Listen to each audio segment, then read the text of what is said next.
I bid you all good morning, good evening, good night, wherever you may be watching this transmission. You are tuned in to Trends in the Housing Market. Yes, you are. Trends in the Housing Market, Coronavirus Edition. Why am I bringing this up? Well, could the coronavirus be affecting the housing, the resilient housing market that we have? This resilient housing market that's basically stood up to everything, where this market should have been corrected twice since I've been making videos about the housing market. We got broadcasting, sorry, real quick here, broadcasting from Merritt, British Columbia, guys. It is I, Mike Martins, alive and well, and let's talking some serious facts tonight about what's happening in our global economy and how this virus could potentially affect the housing market. It's affecting the food market. It's affecting the seafood market. It's affecting seafood trade.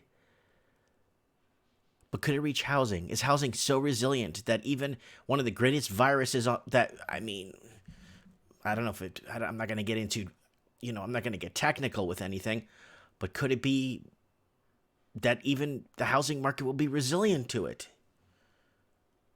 To changes in the economy that we've been seeing. We got Elvis in the house. Thanks for joining us. 26 Gunter and Lord Humungus in the house. 631art.com. Gonna affect everything. We are in shock right now, but we know. 26er just got a first confirmed case in Wisconsin. Yeah, guys. So I have articles that the coronavirus is I got articles that basically shows that the housing market is starting to show weakness under this coronavirus, right? So we got Solid Extra saying, Mike, I got unsubscribed today. Yeah, everyone gets unsubscribed from my channel. People have to go and find me manually sometimes because I don't come up anymore in their searches. It's just something that happens. So VC in the house, thanks for coming, VC. The New World Order and the United Nations have planned years ago for their countries to crash and help them, thus putting it into slavery.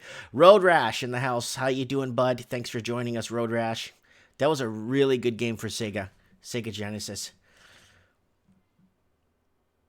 115 infected in China, 310 dead. No, it's a lot more than that, but let's get into the housing aspect of this virus, of this pandemic. This ties in with the housing market, and you'd be surprised at the reports we're getting around the world that it's actually affecting. So before we kick off tonight's show, I'm gonna ask you guys to don't forget to subscribe to the channel.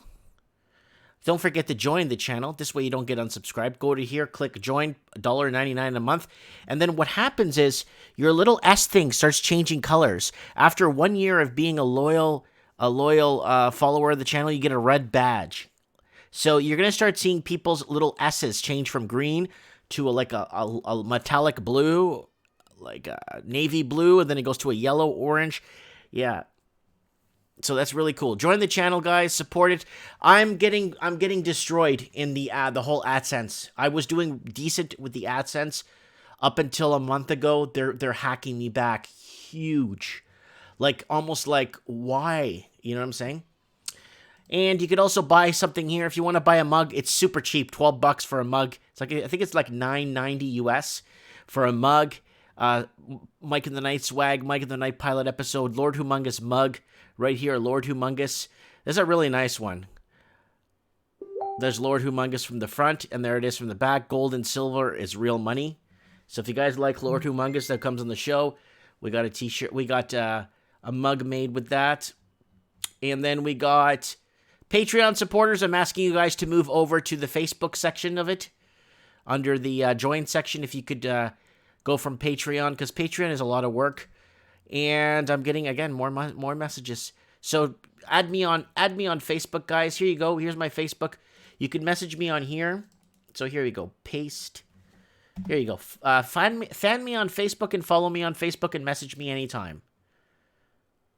Alrighty then. Okay, dang, can't believe the CCP. Who can? Who can? We can't even. Like we have a socialist governing system here in Canada. We don't even believe them, and then never mind the communists. VC says, I've seen videos of 5 guys in white hazmat suits dragging a poor man. Yeah, I've seen them literally dragged. Yeah. Solid Extra says, I still get ads. Owen in the house. And we got Ben North in the house. And we got VC still looking forward to Mike in the Night tights. All right. All right. All right, guys. We got some people here already in the show watching. We got Kevin Tavares in the house. Boa noite, amigo. Tudo bem com você? And we're going to move on here. We will moving on. No. Layla in the house. Who won Iowa caucus? Are they still? They're still counting, guys. We'll probably bring it up on Mike of the Night if it comes up on Open Lines. All right, let's get to our first article here. So this one is obviously, I think, I don't want to say I was going to predict this, but I was expecting this to happen. Post haste, or take heed. Take heed. TD, first big Canadian bank to cut mortgage rate in coronavirus bond stampede. Oh, yeah. I was expecting this. I didn't know if they were going to kind of be sly about this, but yeah. Post haste, take heed. Fears over coronavirus has pushed investors into a safety of government bonds, sending yields lower. The 5-year government bond yield, a harbinger of conventional mortgage rates that stands at 1.34%, down from the 1.6% plus range it was trading at before the virus hit, said Dr. Sherry Cooper, chief economist of Dominion Lending Centres. Yesterday, the first Canada's big banks reacted when Toronto Dominion Bank cut its 5-year fixed mortgage from 5.34 to 4.99. Dr. Cooper said, if the bank follows TD's lead, the Bank of Canada benchmark rate, the stress test rate will fall below 5% for the first time since January 2018. So right here, it's giving us here, Bank of Canada Deputy Wilkins gives speech about Economic Club of Canada and central banking in slow growth world. So we're seeing that. Prime Minister Justin Trudeau attends Liberal National Caucus meeting and other parties to hold caucus meetings. Senior officials from the Department of National Defence and Public Health Agency of Canada provide a briefing on the House of Commons of Health Committee and Canadian response to the outbreak of coronavirus. So coronavirus is already starting to cut mortgage rate. Coronavirus bond stampede. Oh, yeah. Kind of figured that was going to happen, but I wasn't sure if it was going to be a bank, or if it was going to be the Bank of Canada, or if it was going to be just a civilian public bank.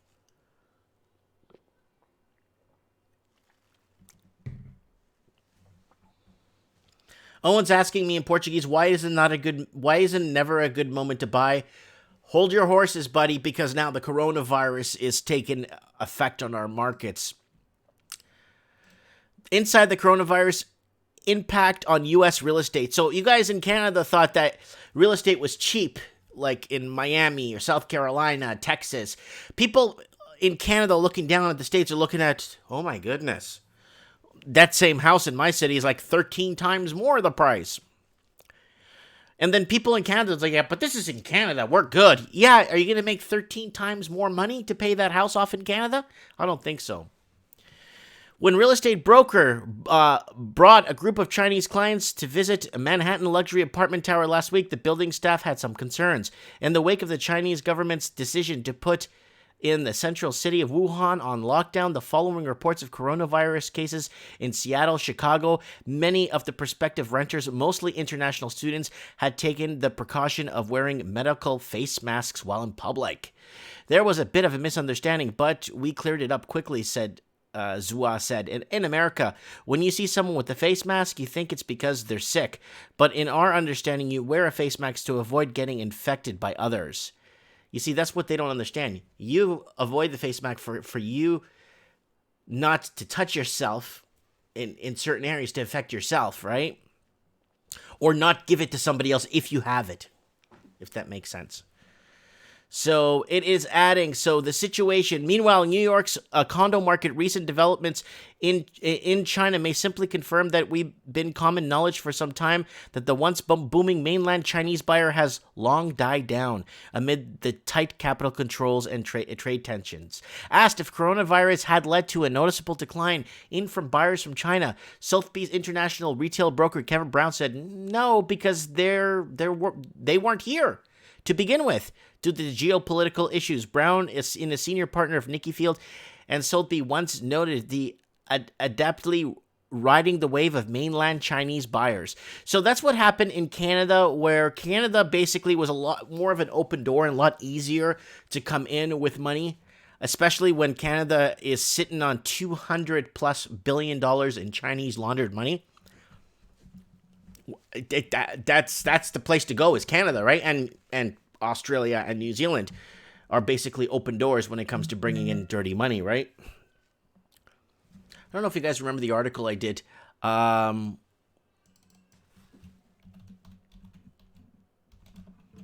money laundering.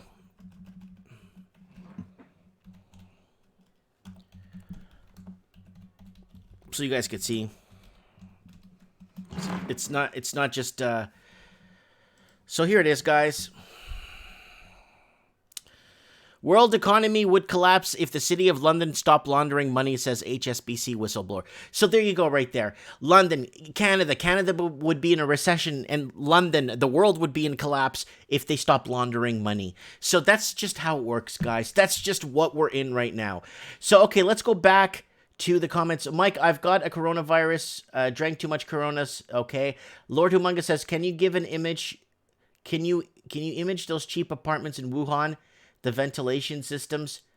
Owen's in the house too, saying, hey, walking journey. Mike Banks, I'm planning to Wuhan for vacation. Then Lord Humungus says, laugh out loud. And then Walking Journey says, hello, everyone. I want all my items I buy off Amazon from now on to be specifically shipped from Wuhan. So Mike Banks is joking around in the comment section there. But world economy would collapse if the city of London stopped laundering money. What? So if criminals stopped laundering money, we would be in a world crisis right now. All right, so let's keep moving here. So inside the coronavirus epidemic's impact on U.S. real estate. U.S. housing market desperately needs new homes to avoid the 2020 crash. So that's what's happening now. They're going to be overbuilding in the U.S., but they'll have, once the market crashes in the U.S., it's huge because there's an oversupply of homes. So the U.S. has like 2 million empty homes that are not foreign investor owned. They're just empty. Nobody owns them. They're bank owned, like 2 to 3 million just empty homes.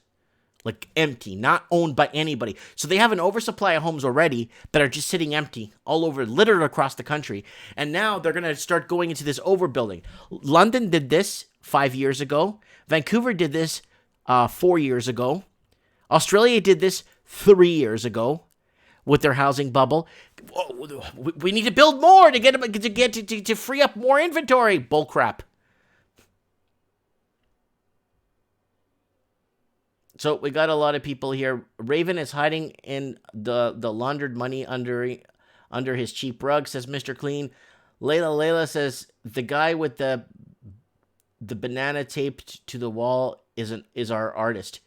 Yes, we're gonna have to dedicate, I don't know, man, like a whole 7-hour piece to that. Okay. After pending home sales collapsed in December, will buyers make a vital investment in new housing to avoid the U.S. housing market crash? Concerns about the U.S. Housing market, low inventory remains a considerable issue. That's a lie. And the economic fall down from the coronavirus threatens to destabilize home builder confidence and the vital investment needed to avoid the crash in home prices. Yeah, so what's happening? It's because the lack of Chinese investing in the United States. Canada has depended on it for the last decade. Australia, New Zealand, UK, the same thing, okay? And now America's been getting a good taste of that. in the last 2.5 years when Vancouver imposed the foreign buyers tax and a bunch of investors went down to Seattle to buy after they implemented the foreign buyers tax in Vancouver. Then they got the taste of that. And then, the real estate agents with the Mercedes driving around. Yeah, I'm a real estate agent, I say.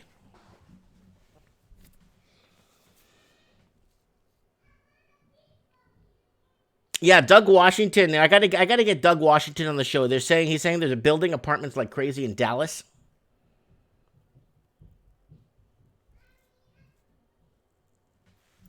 So let's keep going. So we got Lord Humungus saying the U.S. housing market is like a set from the old Western movie of tumbleweeds and dust. Woo!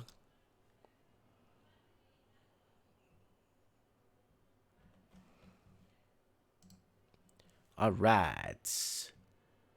Flat viewings. So flat viewings is basically home views or whatever, or pre-built, or people going to see homes. Transaction volume slumps as coronavirus infects some of the residents in Hong Kong housing estates. So again, housing viewing is down. You would not want to be so they're saying 565 deaths. I don't know about that. So the problem with this is nobody's looking at properties now in Hong Kong. Nobody's going out to look at properties to buy. So I repeat, I would not want to be a real estate agent right now in Hong Kong. Believe me. So here it is, guys, here. I'm just trying to find but because of the epidemic, social movement, and U.S. and China trade war, and the number of flat viewings in this North Point district has obviously shrunk under macroeconomic factors, Ho said. In case of epidemic spreads, a wider part of the market could be affected. So they're seeing a 50% respectively decline in people in viewings and stuff. So no one's buying homes anymore. No one's looking at homes. No one's. This is not good. So again, transactions affecting the housing market with the coronavirus. Coronavirus could affect house prices. New Zealanders are warned. The spread of the coronavirus could hit tourism and exports. Oh, yeah. So, guys, update. I might be canceling my trip to, the Philippines in March, because if this doesn't get... I'm not trusting the Chinese numbers. Multiply it by 12, and then maybe, like, if they were transparent about what's happening, then maybe, if we were transparent, then we could get a grip on what's going on. If they were transparent, then we wouldn't let anybody in. We would cancel all flights, suspend everything. You know what I'm saying? The virus can't travel over water unless it's brought in by a human, right?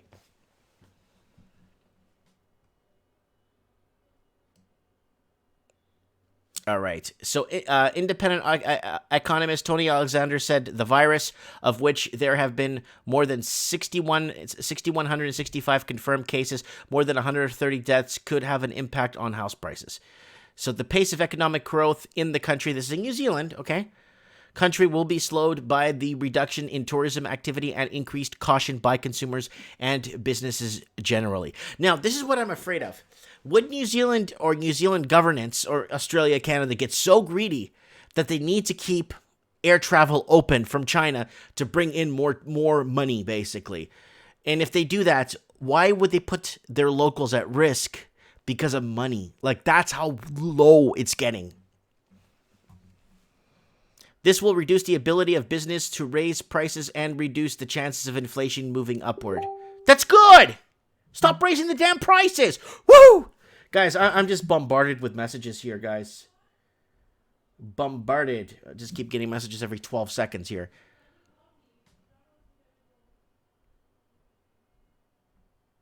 Okay, we got Tesla's chart is literally vertical. It's time to run. Yeah, well, the company's turning into an empty shell. Completely shelling out the company with stock buybacks and naked buybacks, naked shorts. Even given the biggest weakness in the economic activity from the virus will occur offshore, the relative attractiveness of staying in a shifting to New Zealand will grow, so population growth from the net migration flows will likely improve very marginally. That will boost housing demand. Again, the New Zealand government is more interested in bringing in wealthy tourism and wealthy potential home buyers to buy up their country. So was Australia and Canada and the UK. America's getting the taste of it, but they're starting to hold back now with this coronavirus. They're kind of kicking it back.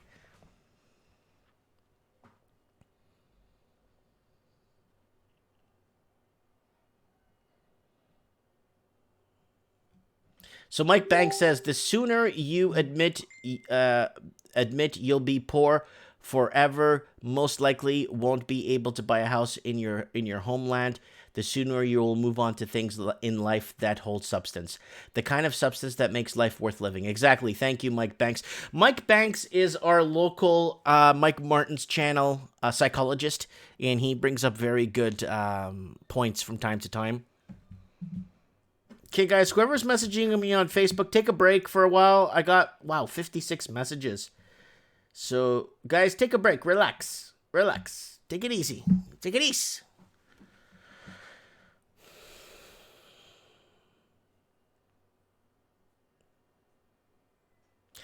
Anthony, you're so right to be suspicious suspicious doesn't make any sense. But he's not alone in the fight against Trump. I'm not sure what that was from there. Globetrotter Mike in the house. We got... Everybody's in the house now. Most of our mainlanders are here. Our regulars are in the house. So this is it. Coronavirus could affect house prices. So we know this already, but... The Australian government has defended plans to quarantine citizens on Christmas Island that are evacuated from the coronavirus hit area around Wuhan, China. The island off Australia's north coast is home to a controversial immigration detention centre that was recently reopened after being shuttered for about a decade. Home Affairs Minister Peter Dutton said that Christmas Island is the only facility available where they can accommodate a potentially large number of people. The reality is that people need to be accommodated somewhere for up to 14 days. I can't clear out a hospital in Sydney or Melbourne or Brisbane. I don't have a facility otherwise that we can quickly accommodate for what might be many hundreds of people. And Christmas Island is purpose-built for exactly this scenario. The government is still waiting to confirm how many of the 600 Australians in China's Hubei region they will be able to evacuate.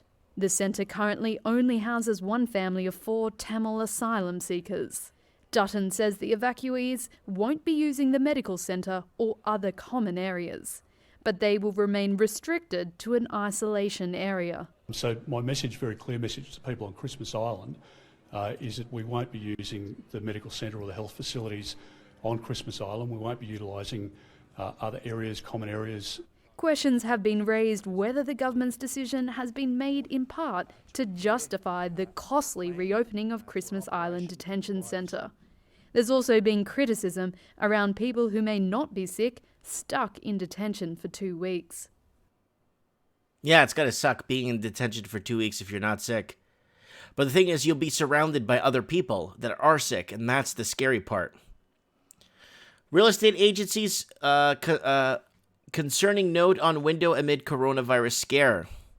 So they're closing real estate offices and canceling flights, but real estate offices are closed due to the coronavirus scare. Remember, a lot of the people that do buy homes nowadays, a majority of the people in the Commonwealth are predominantly Chinese folk that come over with a ton of cash. And you could see it in our money laundering stats here in Canada. So a lot of people kind of want to avoid contact with as many people from overseas as possible until this blows over, right? Wuhan coronavirus poses a risk to steel prices. So it's hitting everything. It's hitting every main market. Oh, is that the hospital they're building? Yeah, it's already built. They built this hospital in a few days. Which Australian cities are not at their peak through those rising and falling? So this is it right now, guys. Some of Australia's cities are in a decline right now. That's what I've been seeing a lot of. Some of them have been on an incline, but now with this coronavirus, I think we're looking at something else. So here it is. They're doubting themselves again by saying prices will continue to rise in most Australian capitals in 2020 as markets recover from the tumultuous previous 12 months. They had a horrible 12 months. Everything was in quarter-over-quarter decline. Look at this house. Look at this little house. Look at this house. 4 bedrooms, 3 baths, 2-car park. $4 million.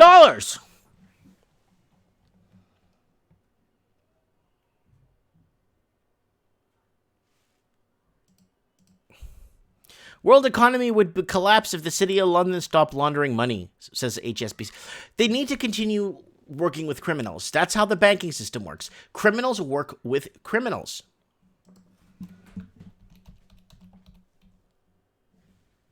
So here it is, guys, front and center. Canada would be in a recession without money laundering. Everywhere. It's happening everywhere. 200 billion bucks laundered via Canadian real estate by provinces here every year. This is from, 2011, 12, 13, 14, 15. That's from 2011 to 2015, 200 billion laundered bucks.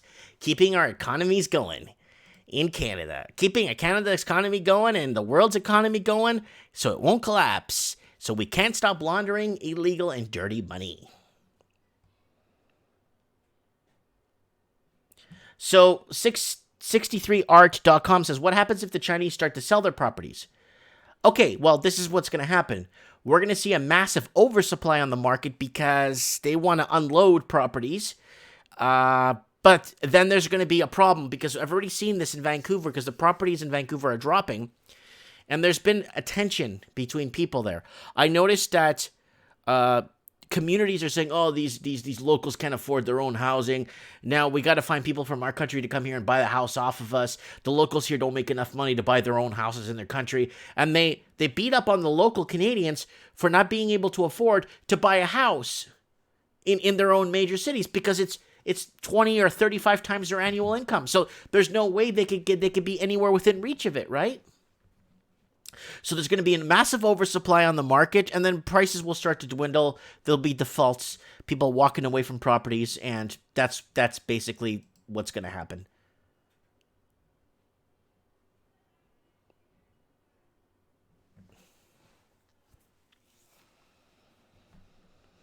Yeah, Mike Banks, again, saying, godless land and the highest levels of evil and corruption.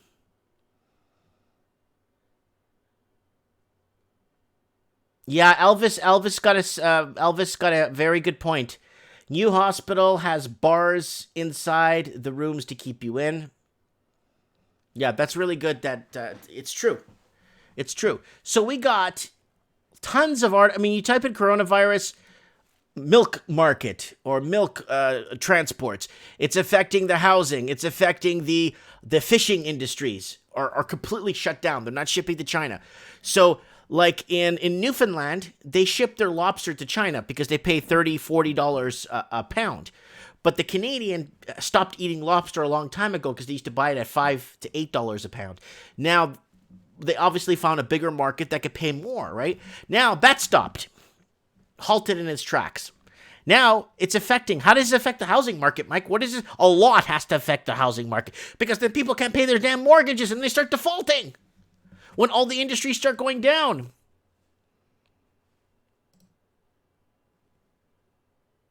Can the coronavirus epidemic impact U.S. real estate? It might. It might, and I'll say why. Because America hasn't been being bought out as long as Canada, Australia, New Zealand, UK. America's been seeing this buyout since 2017 when Vancouver put in the foreign buyers tax. And then everyone went to Toronto and buy it up, and the other half went down to Seattle or King County to buy up there. So America hasn't seen this great buyout foreign investing for that long. And America's starting to get the touch of it, starting to eat that app. And the investors, the people in the real estate industry, the people in the mortgage brokers are loving this. But now it might come to an abrupt halt. Now the capital flows in China are being cut to nothing, and now the coronavirus is going to make it tougher. You know what I'm saying? 2020 is a year and a half. It's been a year and a half. 2020 is we are on the 5th day of February, and there's so much going on in this year, in the last month in 5 days that I've never seen in any other time in my life.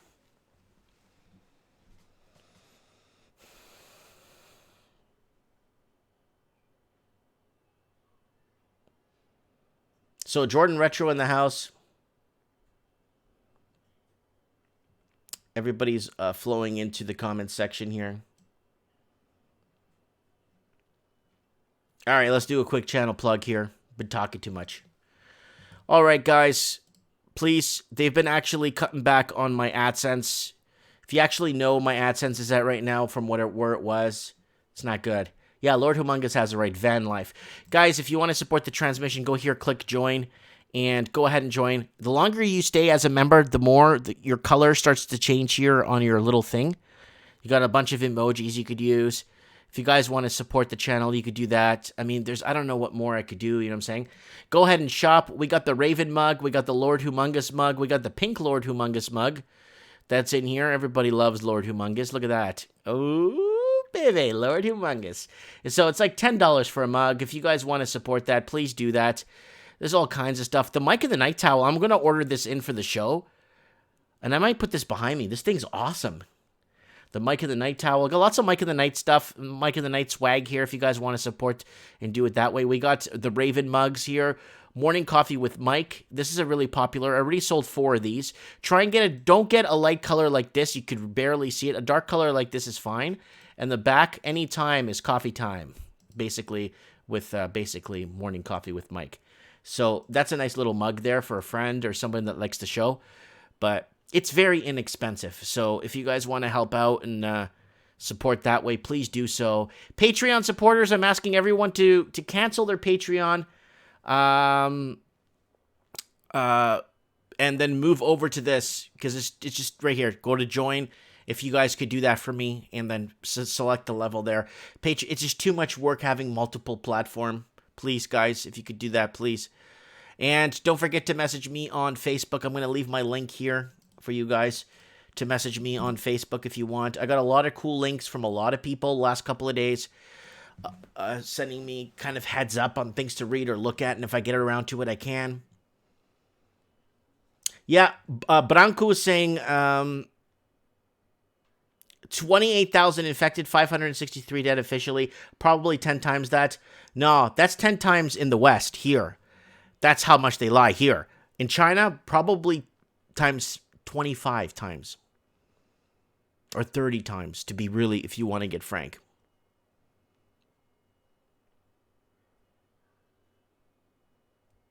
Yeah, Supreme Canada brought up a good point. Corruption inevitably leads to disaster. We got Elizabeth in the house. Owen says, solid, you'll know we're in a recession once unemployment goes up. Yes, unemployment is a really good indicator to kind of gauge whether or not we're being in a recession. But because we're experiencing this weird phenomena of foreign investing, this has never happened before. So I think 50% of the country could be unemployed, and we could still be bringing in money by the boatload here, illegally, right? Let's go back here so we can get this. So we're playing with numbers that we've never played with before. So right here, Canada would be in a recession without money laundering.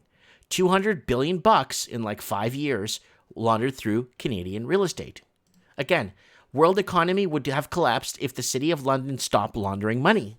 If the City of London stops laundering money, you'll see a great breakdown in the whole economic sector, whether it's housing, whether it's produce, whether it's commodities, whether it's whatever it is. You'll see a breakdown in everything.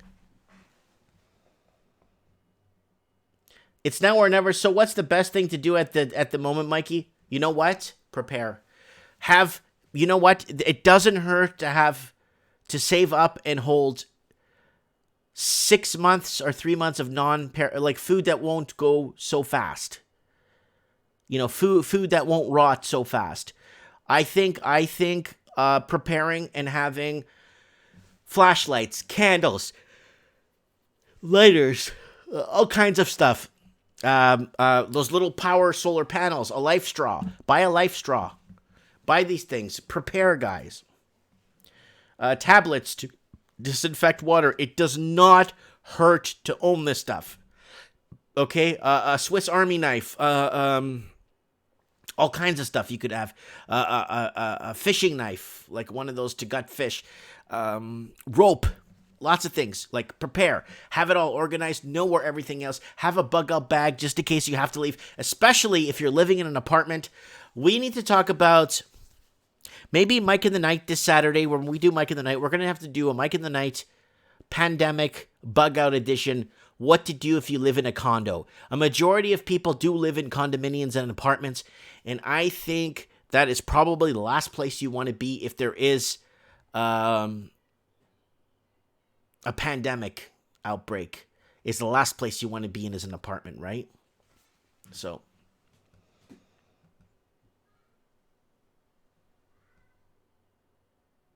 Yeah, unemployment is creeping up. Most people still racking up debt. Probably not full-blown recession until bankruptcies start to spike. Once we see bankruptcies hit like 11 to 15%, then we'll start to see.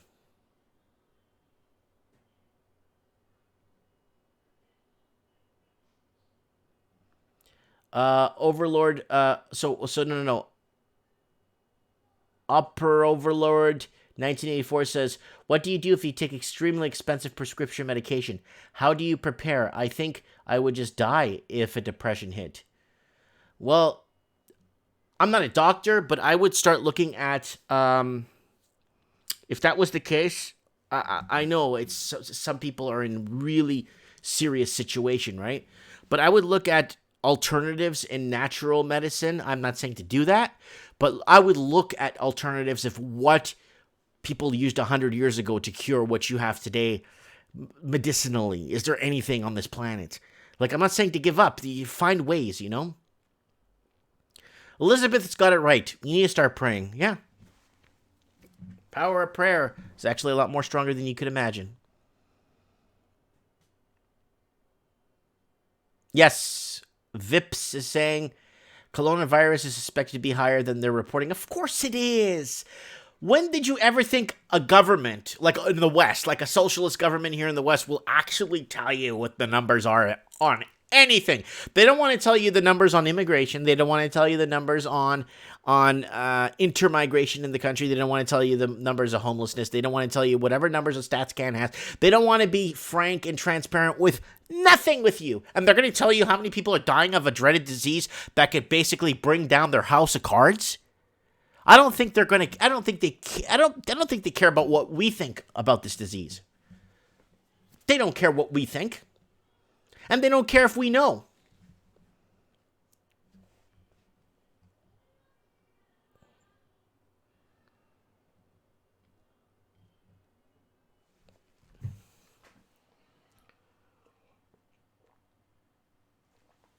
All right, let's get somebody on the show here.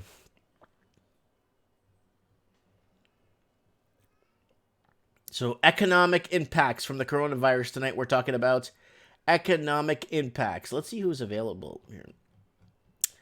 Economic impacts from the coronavirus. We're starting to see it, guys. It looks like the Raven is in Santo Domingo right now, guys. We got Walking Journey. It looks like he's off. Oh, he sent me a voice message.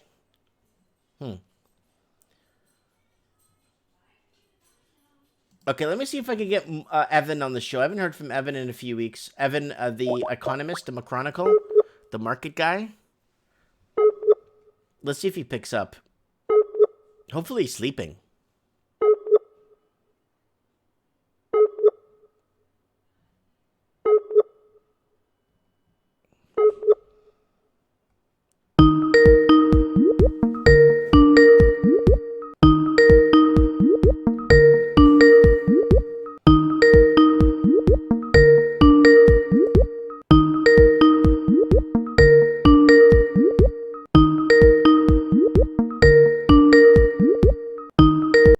ain't picking up. He's probably busy, so I'm not gonna bug him. I usually give people notice when I'm gonna call and stuff, but I won't bother. I won't bother people. But I'm just trying to find here who I could get on the show here who is not. I'm not gonna impede on tonight.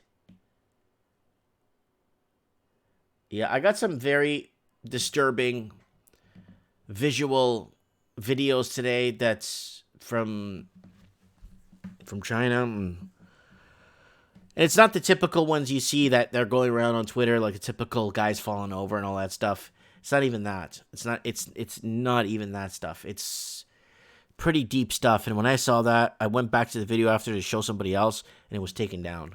I'm like, yeah, take it down. Like, this can't be up. Like, yeah, people need to know. People need to be aware. That's why we need to create. We don't have a transparency in our housing market. That's why we are in the position we are today. That's why I think the Canadian proper are probably the most poorest people, like the younger generation, of course. I'm talking about the Canadians from out of high school to about 30, 35. I mean, if they didn't make the right choices at the right times, they're in a lot of trouble right now getting into anything, even into a rental.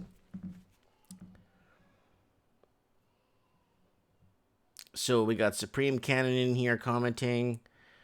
We got Red Pill, Crypto Shark. Below Pond makes some sense. I don't know what to think. One human group could do this to others.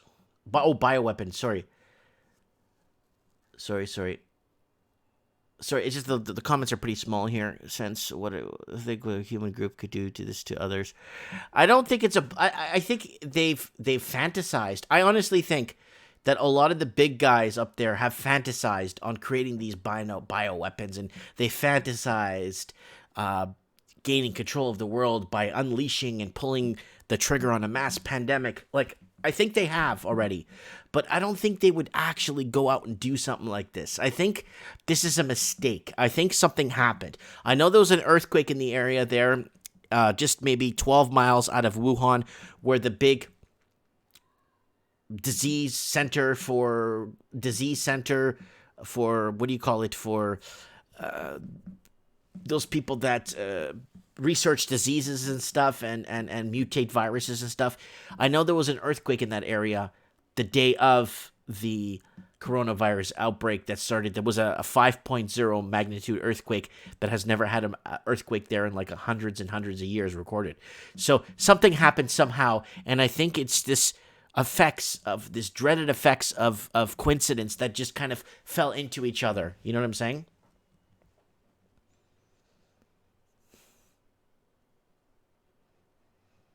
Yeah, 631art.com is saying, yeah, this is a bioweapon that got out of hand by accident. I think something happened. Incidents arose from circumstance, and one thing is leading to another, and then now we are in this moment that we are in right now.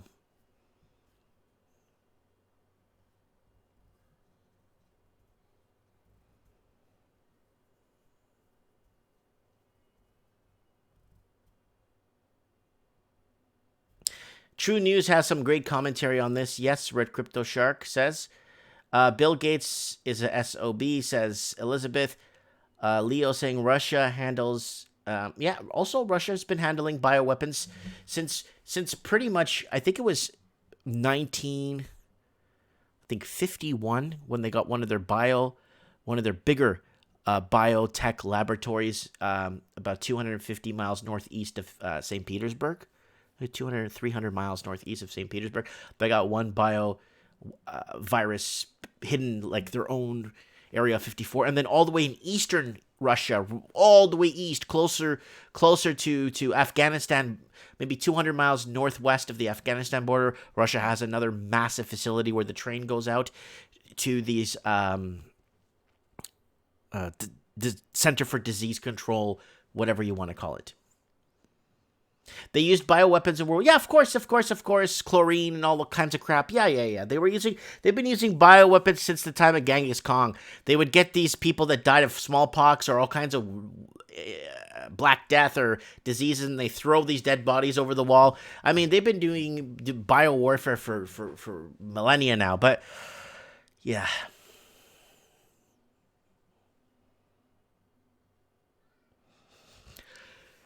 Oh, Christ. All right, guys. Let's see if we can get someone on the show here tonight. It says I have 0 people watching here.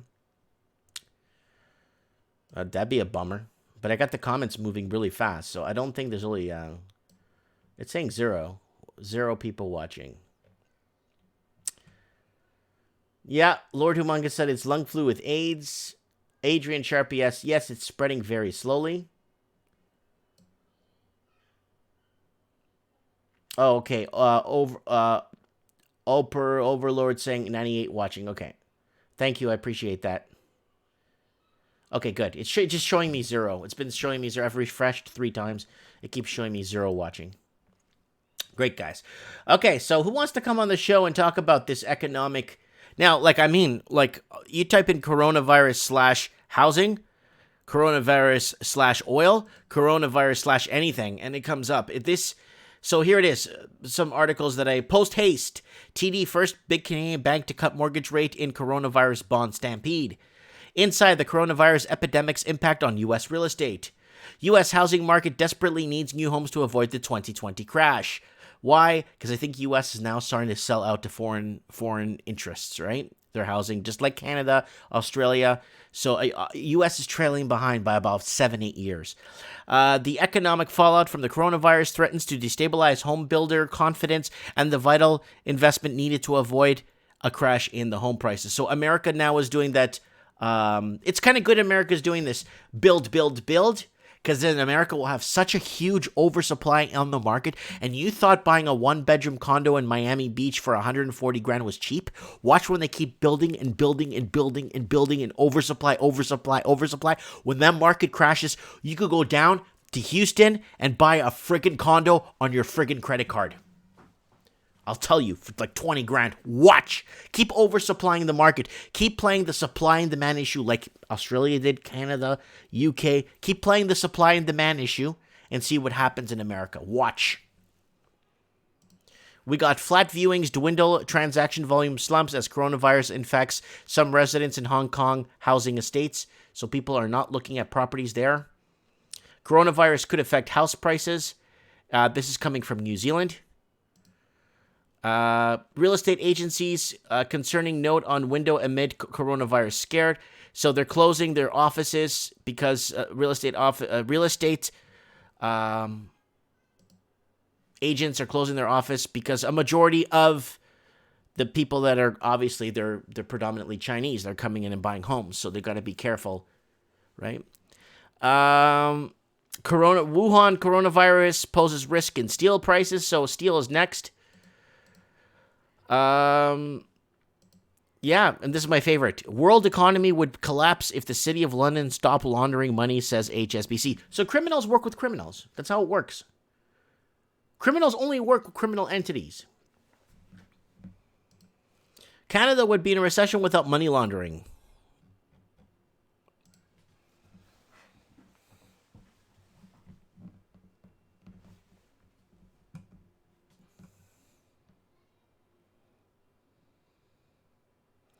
So overproof Lord 1984 says throughout human history, feudalism has the main force of economies. The Industrial Revolution was coincided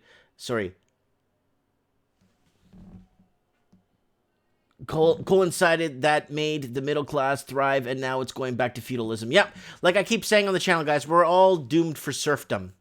We're all serfs now.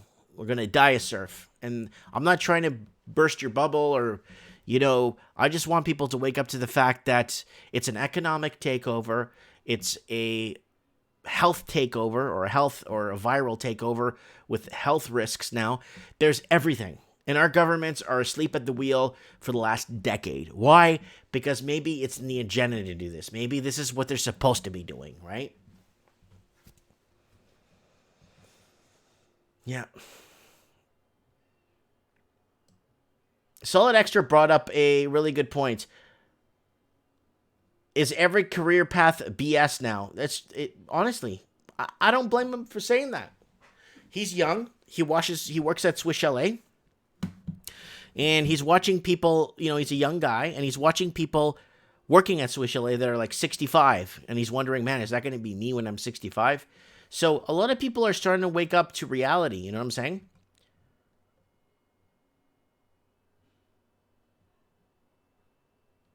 Supreme Canon brings up a really good point. Your ancestors were serfs. They found a way out of it. Your descendants will too someday.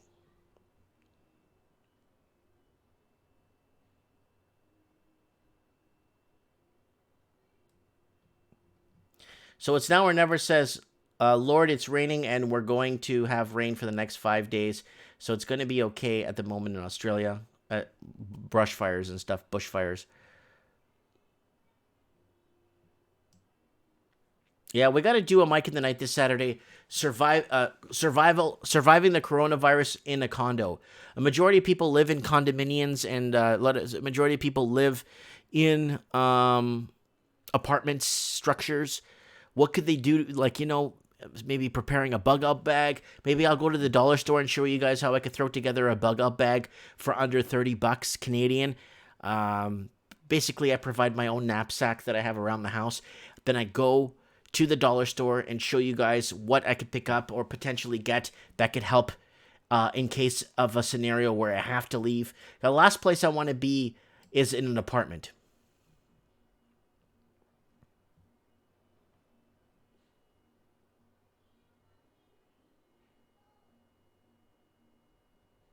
So we got Lord Humungus.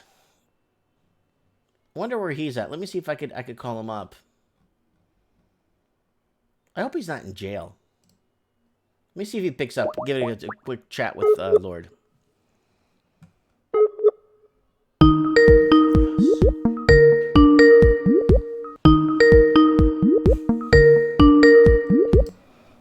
Yo.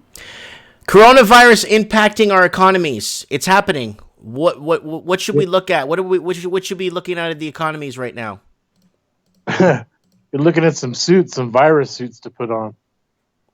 Survival. Well, we're seeing showings dwindling in certain areas. People not looking at homes. It looks like it's affecting the American real estate market. I just read that article. It looks like it's a bigger deal than they're making it out to be in China. What do you think?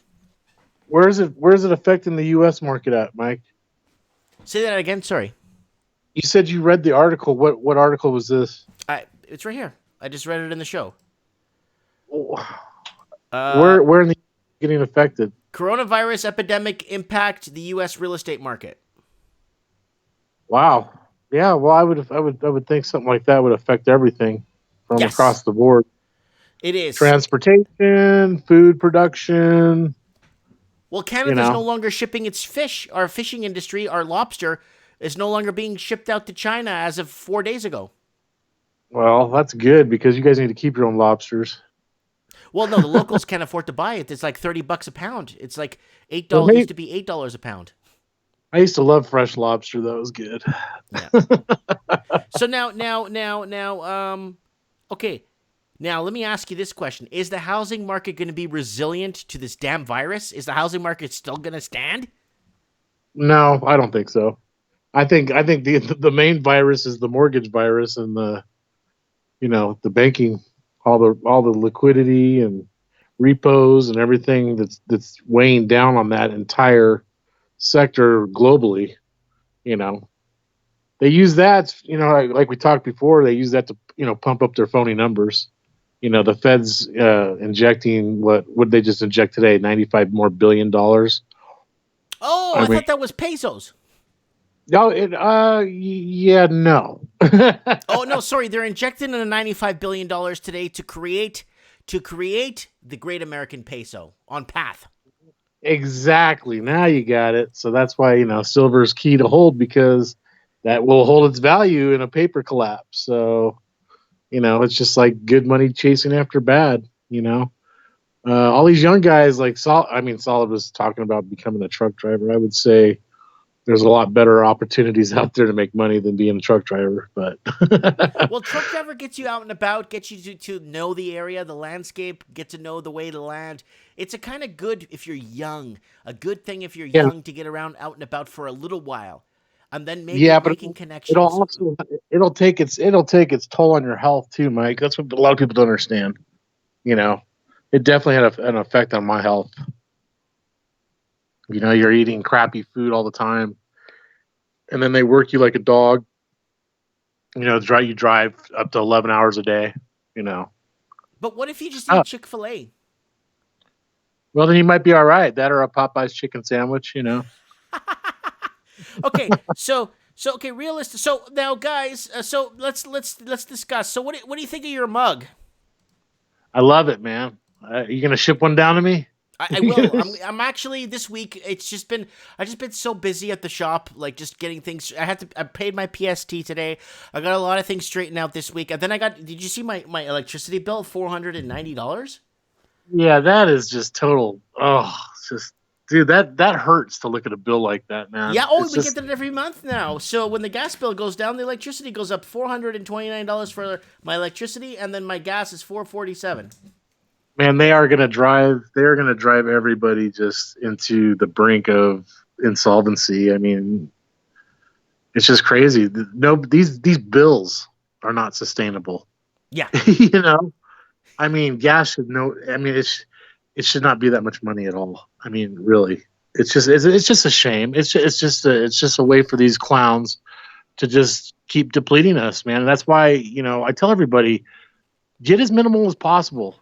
You know, this is really a trying time, and I mean that means if you got to cut all kinds of crap out of your life, which I had to do. I had to, I got to very minimal status last year. I mean, I got rid of a lot of stuff, dude, and that's just the way I can see that people are going to survive this and probably thrive on the other side. You guys need to stack real money because when this charade comes down, it's not going to be good. And those holding the gold make the rules, dude. That's just the way it goes. You know, why do you think central banks have been hoarding this stuff for the last 11 years since the last crash? You know, the metal markets has been suppressed since 2011. We're Like running heavy. So, heavy. but too much These precious spoofing though. That's the problem. They're spoofing it too much, and it's too obvious. That's why a bunch of people went to jail a couple of weeks ago. Right. You got the whole JP Morgan buying up the whole silver thing. I mean, they do this, but they're all in bed together, Mike. Is it The only okay? way, Is it okay on the show if we start calling them the JP Road Warriors so that we don't get flagged? yeah, we could do that. The JP Road Warriors. But who are these people who run these corporations and banks? Who are they to censor our free speech? We should be able to talk about whatever we want to talk about. And if the government's doing bad things, they should be exposed for these things, and those responsible should be brought to justice. That's just the way I see it. But the problem is they operate above the law. They always get away with it somehow, because they have this funny money to buy their ways out. And then at the end of the day, it's just a joke. It's really just one big sick joke. Okay, I got this article just sent in. Coronavirus, 251 Canadians among thousands quarantine on Japanese cruise ship. Wow. Yeah. I mean, Two I think, Canadians test positive for coronavirus on cruise ship quarantine in Japan. and you got dudes, you got guys on like these financial channels, and you see that crude is actually dropping big time. It is. I've seen it drop big time. Like, and China's use of crude has gone down substantially. Exactly. So, I mean, that's the lifeblood of any economy, really, is oil, because it goes in everything, to get from point A to point B. Oh, it's not only that. Everything around you is made with oil. Almost like 90% of everything around you. Yeah, especially Chinese crappy parts too. Well, never mind that. Everything you buy in IKEA is made with resins and oils. Yeah, but it's all made in China, Mike. That's where the manufacturing is. For all these plastic goods that we've been getting for the last 30 years. Well, what about those energy bars they were doing back in the early 2000, and they found out it was made with shredded Chinese newspaper and rotten apple cores? Have you ever seen the plastic rice? Yeah, I saw that too. That was and the fake lettuce. Yeah. Oh yeah, the fake cabbage. Yeah, that's so good. Yeah, it's just disgusting. We just need to get back to being like, as natural as possible. I think that's what I'm striving for. I mean, I'm stored up on my medications that I absolutely have to have, and trying to eat as healthy as possible. And health is wealth, bro. Mm-hmm. All right, Lord. So, guys, don't forget to pick up the Lord Humungus mug on the shop. The Teespring link is up top here on the channel. If you guys want to buy a Lord Humungus mug, please go in there and pick up something, please. I appreciate it very much. Means a lot to us. And yeah, Lord, let me get this next week. Let me get this week out of the way, and then I'm gonna pick up a pile of stuff for the samples, and I'll send you down a couple of mugs and stuff. Okay. I want to ask you a question though. What do you think is the real estate end game here? Well, the reason why they kept this real estate so propped up goes back to the end game is this. I'll show you. Goes back to these two articles. Right. Canada would be in a recession without money laundering. Canada has been holding off being in a recession for the last 10 years because they just don't want to go back into another recessionary period. So what are they doing? Okay, Canadians start losing jobs. You think that they don't care anymore. They'll just bring in people with more money. We got $200 billion in laundered money. What is the end game? Right. I think they're not trying to eliminate the Canadian race or eliminate the Australians. I think they're just trying to keep these Ponzi economies going at all costs. Now, with the sickness going around, now with them pushing to a point, did you see the article I read here? World economy would collapse if the city of London stopped laundering money. Right. So that's the end game. The end game is to push. That just goes to show you that all the central banking and the fiat currency and everything it's just a joke. Yes. And it's a bad thing that's gone on for far too long. There's no sound money in the system.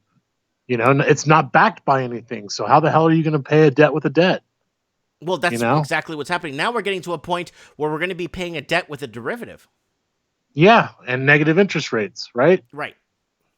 Yeah, so it's just all FUBAR. It's not going to work. It is not. It's collapsing right now as we speak. It's been collapsing. People just don't see it on the exterior until it's too late. Yeah. And then there's nothing you can do about it. There's really nothing we can do about it. I think keeping family close and friends close and neighbors close and be on good terms with everybody, love everybody, support everybody, be there. And I think being a good, just outstanding, cool person, I think that's just a good, I agree 100%, bro. Yeah, definitely. All right. Send me your address on thing later when you get a chance over on Skype. All okay. Right. All right. Have Layla call in. All right. God bless you. All right. God bless, brother. Okay, bye. Guys, that is Lord Humungus from the Humungus Wasteland down in Denver, Colorado, giving us a call. Or I called him, basically, to bug him. I bug him all the time. And see what he does. He watches a lot of YouTube channels in financial and real estate and economy. So he's really up to speed on what's going on. And we sound like parrots. That's the problem. We're bringing up the same stuff over and over because it's something that should have happened a long time ago in a galaxy far, far away, right? So let's see if we got... I want to see if I could get... What's his name here? On the channel. Wonder if eBankU's still watching. Because I'd like to talk to him. Because he's actually in Japan. And I would like to know what he thinks about what's going on with this virus. Because he's in Japan and he's owns real estate in Japan. And I just want to know if it's affecting him in his real estate sector, if he's seeing nothing happening. Is it just we're blowing this out of the water for no reason? Yeah, we haven't heard from eBankU in a while. I saw him in the comments, so I would like to. If somebody could maybe message him. I'd like to get him in from Japan to get him in on the phone from Japan to give us an update on what's going on. Noticeable stores closing here in San Diego. Also, yeah, for sure. Oh yeah, it's. Oh, we got Walking Journey. Let's get him on. I don't know if he's at work, but let's get the Walking Journey on because we could find out. He's telling us not to worry about the virus. Let's see if he picks up. Come on.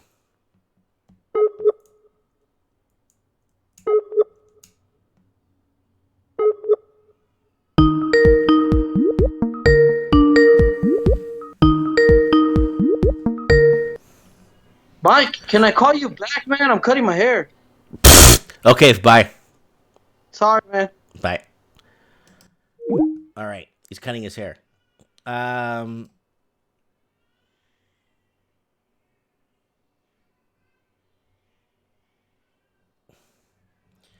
right, so let's call our friend Liam here. Hello. Hey, how's it going? I'm okay. How are you? You're live on Trends in the Housing Market, and I just read some of your stuff here that you've been sending me. Yeah. I'm calling you because I'm seeing this effect ripple through the real estate market pretty hard. Okay. I haven't looked at the real estate market too much. It's hitting the fishing industry. We're no longer shipping fish now to China, our number one customer, and we're no longer bringing in cement. We're no longer bringing in all kinds of stuff, metal, steels. Did you see the message that I sent you literally about 20 seconds ago? I saw you were writing a message, so I said, you know what? I'll just call you and have you on the show and tell us what's going on. So I think it's just a conspiracy theory, but it's an idea that could possibly happen. The virus could be a pretext to get rid of cash once and for all. Oh, so so it's decarpitalization. The left hand's not watching what the right hand is doing with this distraction, and the left hand is working on something. Yeah. Because you think about it, cash is what they've been trying to get rid of for a very long time. Right. And they're at the brink of getting rid of it at the moment. But the virus, what is the one thing that could pass easily from person to person? That little piece of paper in your pocket. Legal tender. Yes.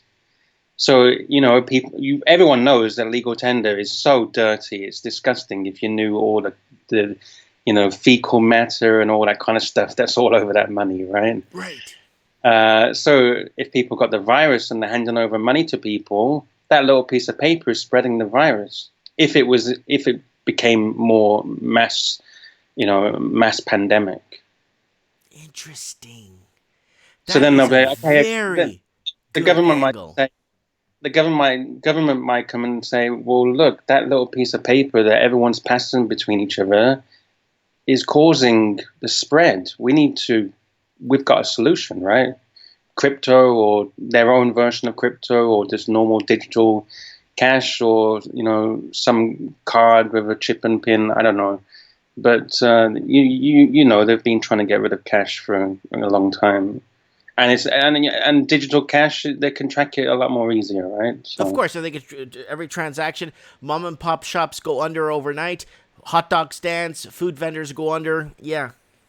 And if you look at China, actually, most Chinese don't actually use cash these days.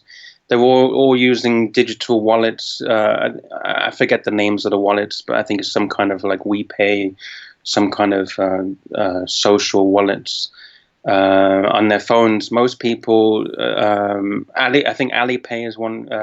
They don't use cash. Pretty much everywhere except some kind of Ali payment. Most people in China do not use cash. So even average Joe on the street selling some street food, they'll accept a digital payment on their phone. They just scan the QR code and receive the money into their wallet on their phone. Chinese do not use cash. Interesting. I don't know if you knew that, but So I know Australia is pushing hard to get rid of cash. So is New Zealand. Canada still hasn't brought it up, but I think once we start hitting towards negative rate territory, I'm thinking that yes, because the housing market right now, Canada, Australia, New Zealand, and the UK economy is built off housing, right? And construction and building and that's what where our economy is underpinned. Majority of our economy is built. That's why we have $200 billion of laundered money just in Canada. So I'm thinking that now that the housing is drying up and capital flows from China are becoming squandering, I think they're going to start to go towards negative rates to keep us more and more impoverished. And the only way for people not to lose confidence in the banking system is if they can't pull their money out. So if they can't pull their money out, they digitally convert the money, so there's no way of actually physically having it. The only way out would be to buy gold and silver with your digital money or cash money before it gets converted. But they're going to track every gold and silver sale by every what do you call it? Bullion dealer in the world must be registered, so they know who has it and they can start tracking silver and gold. I think it's going to become very Orwellian before it becomes better. also you got to think about Canada, Australia, New Zealand, the UK. Also has a lot of Chinese international students, right? That's correct.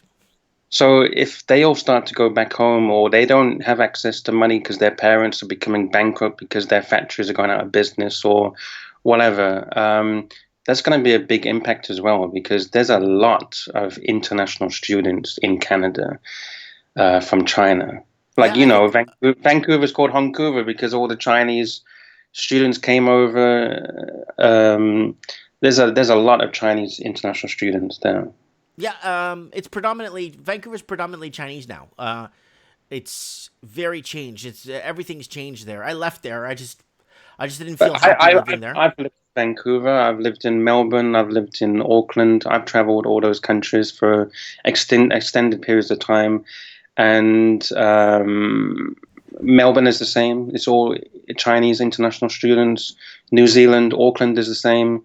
It's pretty That's much a a big Chinese. business. That's a Chinese big business. Yeah, yeah. And the UK is becoming the same as well. The UK has a ton of Chinese students, and these countries love it because they charge 3, 4, 5 times the rate. Tuition. Tuition fees as a local. So they love it. These universities Ireland. I don't know if you know, but a couple of weeks ago I read an article that Ireland's doing that now, and Ireland is transforming towards more international students in Dublin, and the city of Dublin's completely transforming in a way where affordability levels are just out of reach, and there's people that are there's about 10,000 homeless in the city of Dublin right now, and 4,000 of them are children. So you see families being homeless, not the typical my wife left me, so I'm down on my luck, I'm alone on the streets. No, it's actual families out now on the streets. Yeah, and also I don't know if people. I'm sure most people are aware, but the reason why these Chinese students come over is not because they want to get world-class education and go back to China. It's because they want to get a visa. It's an entry system. First, you get a student visa. Then once your courses are finished, you transfer over to a work visa. And then eventually you get citizenship and permanent resident, you stay there. Then they're not looking to take their knowledge and go back to China. The whole idea is for the move from China and move to the West. They're not. It's not really. It's pretty much a scam, really. They're not really looking to learn anything. They're looking to get into the visa system and then progress up the ladder of the visa system into permanent residency. Mm-hmm. And the problem with Canada is you've lived here. We don't have a lot of major cities, so the Canadian proper really doesn't have much of a choice to live in their country. Where in the States, the whole West Coast has been bought out by foreign nationals, corporations, foreign investors, and the whole right from the top of Seattle or King County all the way down to San Diego is pretty much a huge buyout. But in the States, they have the choice. They have they can move to Austin. They can move to Fort Worth. They can move to Miami. They can move to Savannah, Georgia. They can move, like, it's a lot of options in the United States to live where housing and affordability levels are still within reach. But in Canada, and it's especially Australia, with the limited amount of major cities, we're screwed. So why doesn't Canada start building more cities? If China can build cities, why can't Canada? You got all the space. Because the Canadian proper can't afford it. Okay. The Canadian proper, like the 30 years ago, the Canadian proper could buy a house, live in it for 15 years, raise a family, then upgrade to a bigger home, or buy a cottage. But the Canadian proper can no longer afford to get into their own real estate markets. And the thing that really annoys me is that if you went to China or you went to many Asian countries, you can't own land. No, of course not. I brought this up before. I brought this up when I went to Mexico. I was in Mexico for 2 years, and I tried to buy 2 houses in 2 different states in Mexico. They looked at me and laughed me out of the office and told me, "You're a foreigner. You can't buy here." So why does well, we know why, because money, but it's disgraceful that the West just opens all the land up with no restrictions to foreigners. It's not about racism. It's just about, you do it to me, so I'll do it to you, right? Well, that's why I brought up, like, many years, maybe 5 years ago on my channel, I brought up a mirrored system, a mirrored immigration system. Hi, I'm a Portuguese citizen. Now, as a Portuguese citizen, what can I do in Argentina? Well, if you're a Portuguese citizen in Argentina, you're not allowed to buy this. You could do this. You could stay 90 days. Then somebody, so the Portuguese will create the same immigration or visitation system for Argentinian. So they'll mirror each country, right? Yeah. So as a Portuguese citizen, what can I do in Brazil? Well, in Brazil, you could actually live in Brazil because you have Portuguese citizenship, and you could apply for a work visa after 3 months. And if you're married to a Brazilian, so it changes between country to country depending on the relationship. So for a Brazilian trying to move to Portugal, they would just mirror their immigration system back and forth, right? And that's not racist because they're just copying what the country's offering each other, right? You know what I would love to happen? I don't know if it would ever work or if people agree with this, but the whole idea of, this is my country, or, you can't buy land in my country. At the end of the day, we're all human, right? Right. We're all the same. It's just that you was born on this line of the map, and your friend was born on another line of the map. We're all human. We all own this land of the world. We are all connected as one. So why is it that we can't just be free and travel the world without visa requirements? If you want to go live in the North Pole and buy a piece of land in the North Pole, then you should be able to do it without restrictions. Like, birds don't have restrictions. You don't stop birds from flying over state lines or something, right? They've got more freedom than we have. I understand that, but what's happened recently now in the last 10 years, that's we sold our jobs out to Asia or China, Malaysia, wherever, and back in the mid 80s, and now we've sold our wealth away. Our wages haven't kept up with inflation. So what's happened is, even if we wanted to go to let's say Dublin, or we wanted to go to and maybe start over, we just can't afford to do it anymore. Everybody's maxed out. Either they're house broke because everything they own or everything they make goes into the real estate of the house they bought, or it's going towards rent or basic necessities. The average person can't do that. Like, the average person in the West, I'm saying, just can't pick up and go to Oklahoma, or pick up and go to Sydney tomorrow. We can't do that. You know what I'm saying? Yeah, but also because they've been sucked into that system. Myself, I've been traveling the world since I was 18. I'm 35 now. And I've enjoyed, living my life and traveling to different countries and enjoying like a couple of years in one country, then going to another country, and enjoying life. Life is about experiences. Exactly. I don't want to be. I did 10 years stuck in an office, right? And I don't want to be stuck in an office all my life. I want to have experiences, because do I want to die and look back at my life and think, well, for 40 years of my life I was stuck in an office, and then when I was old, I wasn't I wasn't well enough to be able to have these good experiences. Right. I It's don't want to do basically that. a regret on like a lot of people on their deathbeds have recorded and doctors and family around them basically on the deathbeds regretting And for certain me, it's things. not all about money. Like, it would be nice to be a millionaire or a billionaire, but Sure. at the end of the day, for me, I think experiences in life are more valuable than just material goods. Exactly. And if you ask a billionaire or a millionaire, they'll probably say the same thing, that they would pay a hell of a lot of money to have an experience. Right. And that's why I keep saying my dad before he passed away, he would always say to me, "Mike, it's the experiences that you make on this earth that you take to the next life, not the money." Hmm. And he was very right. It's what you make and do in this life. It's what you have that you take to the next realm, not And that's why I would like to see countries open. I think the UAE, Dubai, and the Emirates are becoming similar to this, is where they invite people that have big ideas and big ambitions and dreams, and they welcome you. They give you a visa. They allow you to stay in their country and to follow your dreams Mhm. without restrictions. Where I wish that every country was like that, where if you wanted just to go to Mexico and make a little farm for yourself, do it. Why should you be controlled and stopped from doing it?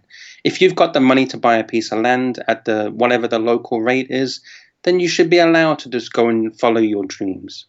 Well, But because of all, Mexicans are scared of losing their sovereignty, right? So that's why it's like I'd rather be an illegal alien in the United States than in Mexico. yeah, Because if you're an illegal alien in Mexico, woo! but then if every country was open and free, then the Mexicans could go to America. They could go to anyone. Anyone can go to anywhere. If you've got the money or the ambition or the knowledge, or if you're a doctor or whatever your uh, life experience and knowledge is, you should be allowed to go anywhere you want. And it'll be pretty much a competition between countries, in the sense of, let's say, Dubai would say, okay, if you're a doctor, you can come to this country, and we'll give you a good salary. And then it's the world of competition, and I just feel that we should be more open and pretty much allow you to go anywhere you want. Mhm. If you got the money, then sure, why can't you go to Philippines and buy a piece of land and live off the land if you wanted to? Why is there so much barriers to do that? Well, I don't have Because that they're not barrier because my free. wife's from the Philippines and she lives on a small, tiny island. But you can't do it in your name. That's the problem. Oh, who cares? My But you know wife what I mean. takes. You know what I mean, though, I know right? what you mean. I know what you Yeah. mean. I know what life is short, and it's all about experience. It's not about making money. Is nice. I see money as a tool, but it does not nowhere near buy any happiness whatsoever. It doesn't buy the smiles. Saying good morning to somebody and they smile back and say good morning. That kind of feeling of human interaction. Yeah, it doesn't. Money is just it's a tool. That's all it is. Money is a tool, like a carpenter would use a hammer to build a house, or a mechanic would use a socket wrench on a car. And do you think there'll be a point where the masses actually realize the rat race they're in and don't want to be a part of it and just rebel against it? No. Yeah, There'll unfortunately never not. be And a I'll tell point. you why. As much as I want to, it won't. Because the media controls everything, and the media is more worried about how many black or white people they have in a TV show, or the TV show looks too white. And that's what they're concerned about. Or what kind of bathrooms they have at this place.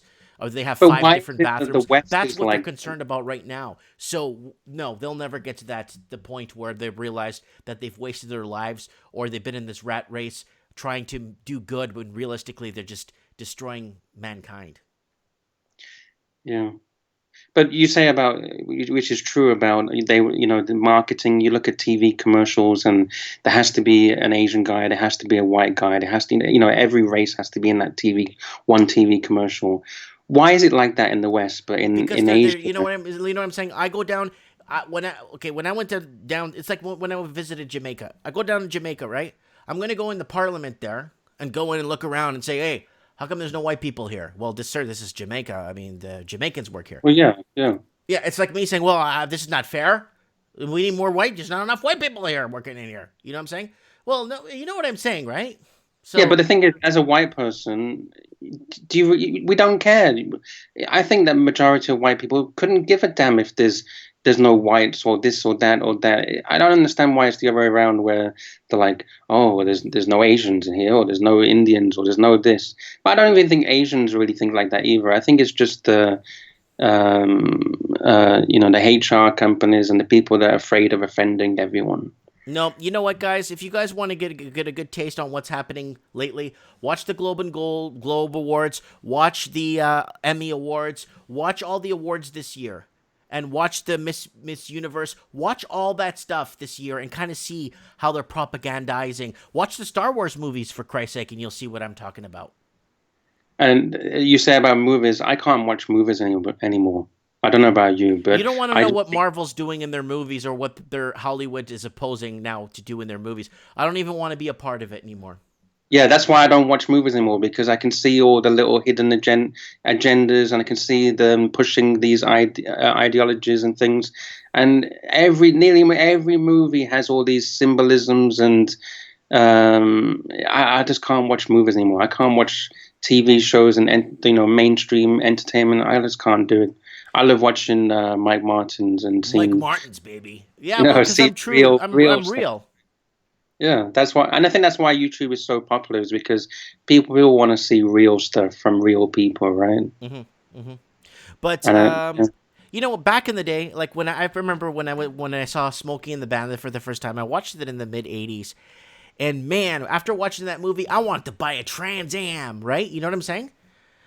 Watching stuff like that growing up and kind of role models and stuff and kind of going against the law, being cool and hip and being cool with the ladies. That was the thing, Now you look at it, it's like you watch something now, it's like, I'm going to go throw up in the bathroom. I'm not going to go buy a Trans Am. You know what I'm saying?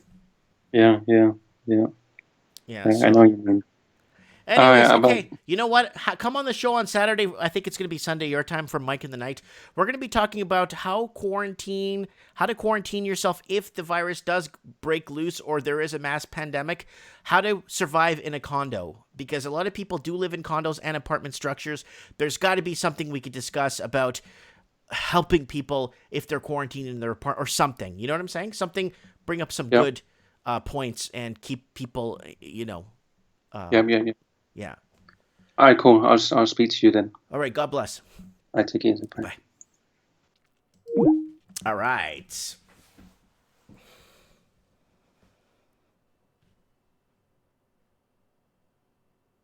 All right. So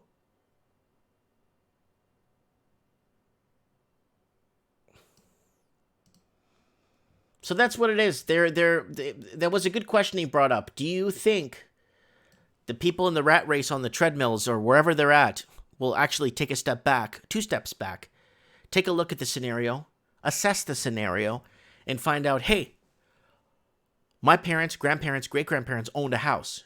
Why can't I? Hey, why is it so hard for me to own a vehicle anymore when go back 4 generations? We've all owned, heck, my grandfather owned 7 cars at one time. Why can't I even afford to buy one? What is happening, people? Papa Pissed is saying mass flooding in New Zealand, Mike. Oof. I'm sorry to hear that.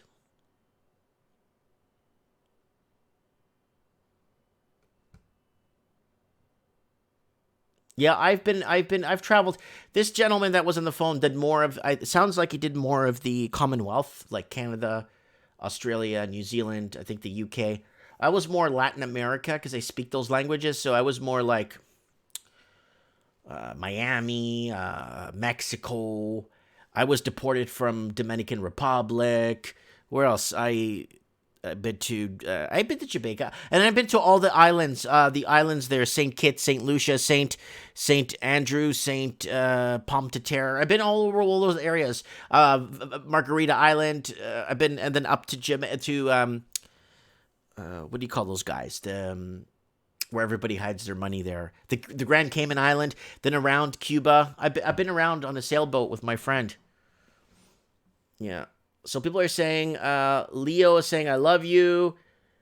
And New Zealand floods only in Lower South Island. Lord Humungus is saying to jump off the treadmill. Papa is saying Mike the cocaine cowboy. Then we got Tignim saying look around and see Matt 24 coming to fruition.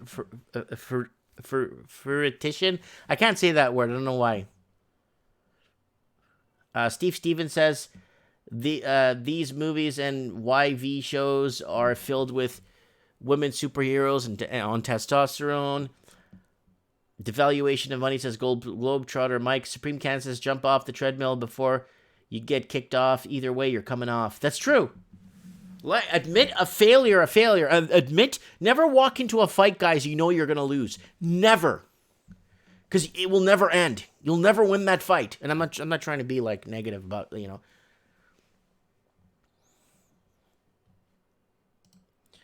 Let's see if we get, what's his name? Walking Journey is cutting his hair. Pfft, cutting his hair.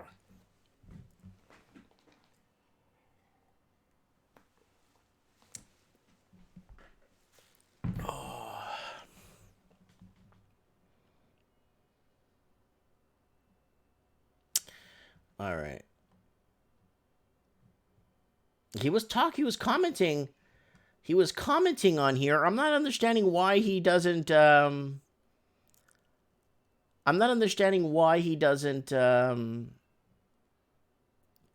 us if he's well, I guess he can't talk on the phone while he's cutting his hair, right?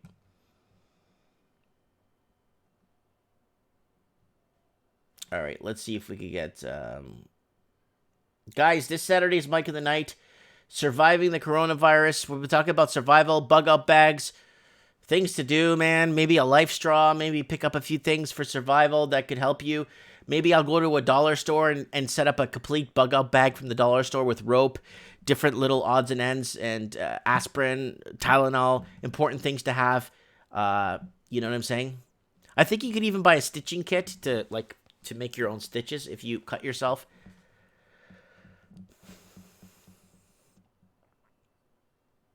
Okay, let's see if we can get Supreme Canyon.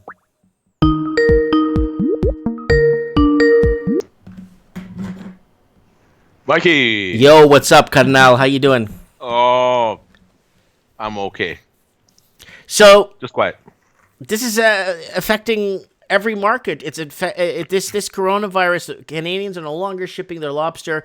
We're no longer shipping wood there the last 2 days now, and 5 days no lobster. I think we're going to start seeing more boxes getting checked off.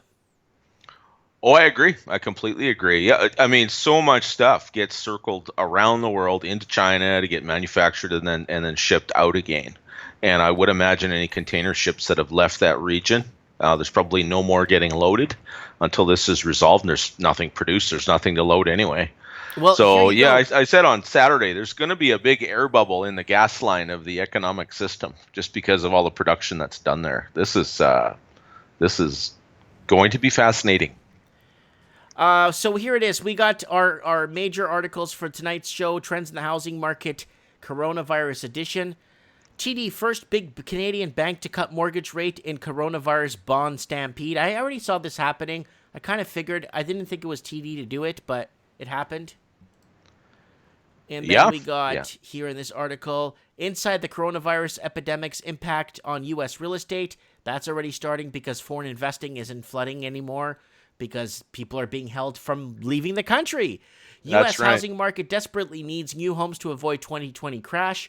And the economic fallout from the coronavirus threatens to destabilize home builder confidence and the vital investment needed to avoid a crash in home prices. Now, Supreme, you see how I think America was starting to get drunk on the Kool-Aid for the last 3 years with the foreign investing, eh? Oh, boy.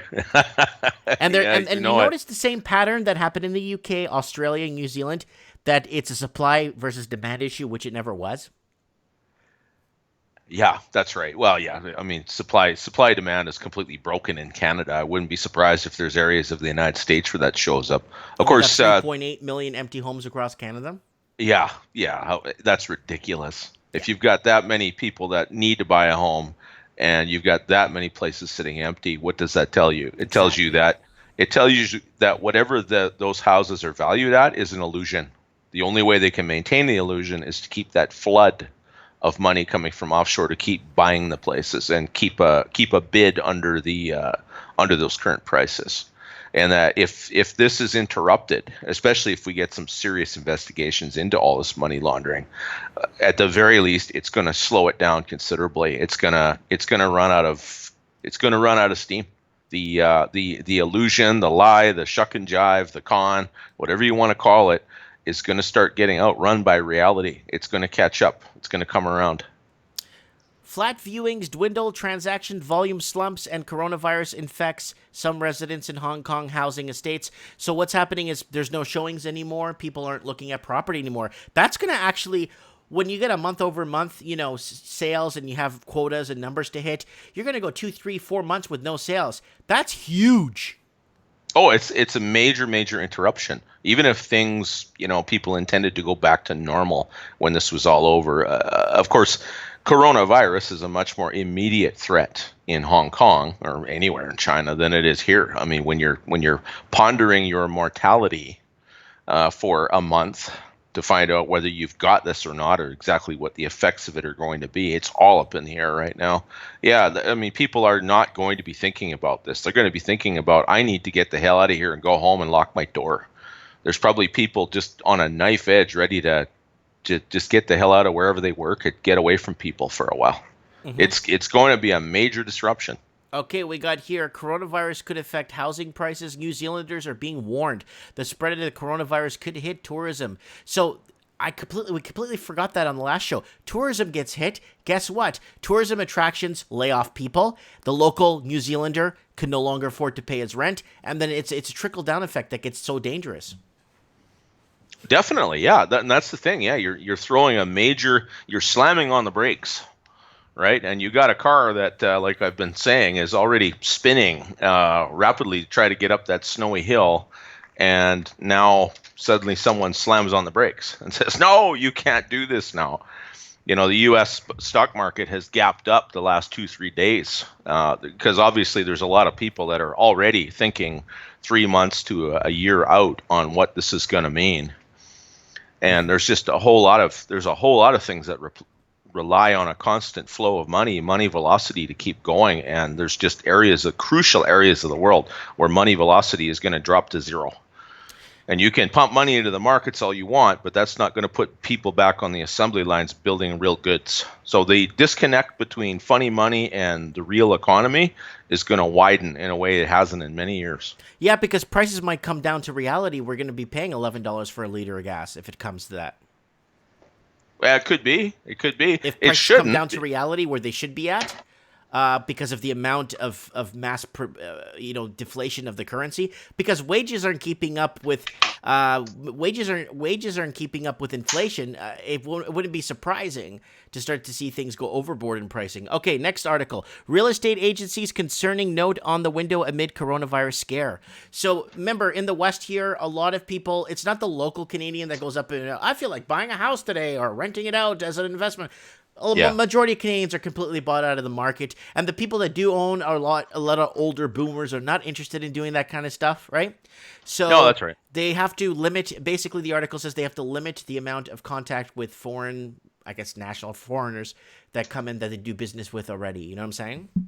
I would think with something like this going around, yeah, if a plane load of Chinese people or a bus load shows up to an open house viewing, the temptation to go hide in the closet until they're gone is probably going to be a problem too. Mm-hmm. Obviously, with travel restricted, that's not likely to happen now. Plus, with all of the capital controls that China has already put on. Yep. People cannot get out of the country. That's even going to be worse. It's going to be a trickle-down effect. Then that real estate agent that can't go to work and sell a house to a foreign national, guess what? He's going to have to work at Starbucks. Wait, that's closing too. They're closing locations. Okay, maybe they're going to have to work in a factory that makes the coffee for Starbucks. Wait, that's based out of Colombia. Yeah. We topped the roller coaster a long time ago, my friend. You bet. We're just waiting for the plunge, and this is how it starts. Okay, I love this one. Ready? World economy would collapse if the City of London stopped laundering money. Yeah. Yeah, God only knows how much money. Does it say what quantity of money goes through there? I'm just looking right here. Yeah, is there It is there a doesn't. It quantity? doesn't. I would say about maybe $275 billion. Yeah, well, you'd need that much getting recycled into the economy, and it will going into large ticket items like Real exotic estate. cars, fine art, and real estate naturally, and a high end real estate like penthouse grade real estate. Okay. Yeah, Canada would be in a recession without money laundering. And then we did this every week, and I keep bringing it up. $200 billion from 2011 to 2015 is underestimated. This is the underestimated value of $200 billion in Canadian real estate. yeah, it's insane. It's insane, and it is impoverishing people already. In that regard, it's already a recession because when you have someone who's making, low six figures, and it's taking everything that they're making to be able to afford a home, and to pay a car and buy food and stuff like that, you've already got poverty. You've got slavery. At that point in time, you're not getting ahead when you would have been 10 years ago. You know what, Supreme? The more and more restrictions of Chinese getting out of the country now, a lot of them Yeah. that knew that this quarantine was going to take effect, they gave them a week's notice. You know that? Oh, is that right? They had a week. Oh, They were okay. announcing that in Wuhan and that province, they're going to be considering doing a quarantine. This is a week before they held the quarantine. So a lot of people ran to the Commonwealth. A lot of people ran to Australia, to New Zealand, to even Dublin, even Edinburgh, Scotland. They have direct flights there from China. You know what I'm saying? Yeah. Well, it's good that they got a warning because the way they've timed it is the Chinese government can't demand they return home, obviously, and the governments of the countries where they are can't make them go back for the same reason. So they've bought themselves some seriously good time, and they're probably going to try real hard to make that shift permanent so they don't have to go back. Yeah, so They could claim you're gonna see a asylum, lot of the vacant homes being occupied a bit. Not a lot. Some of them will be.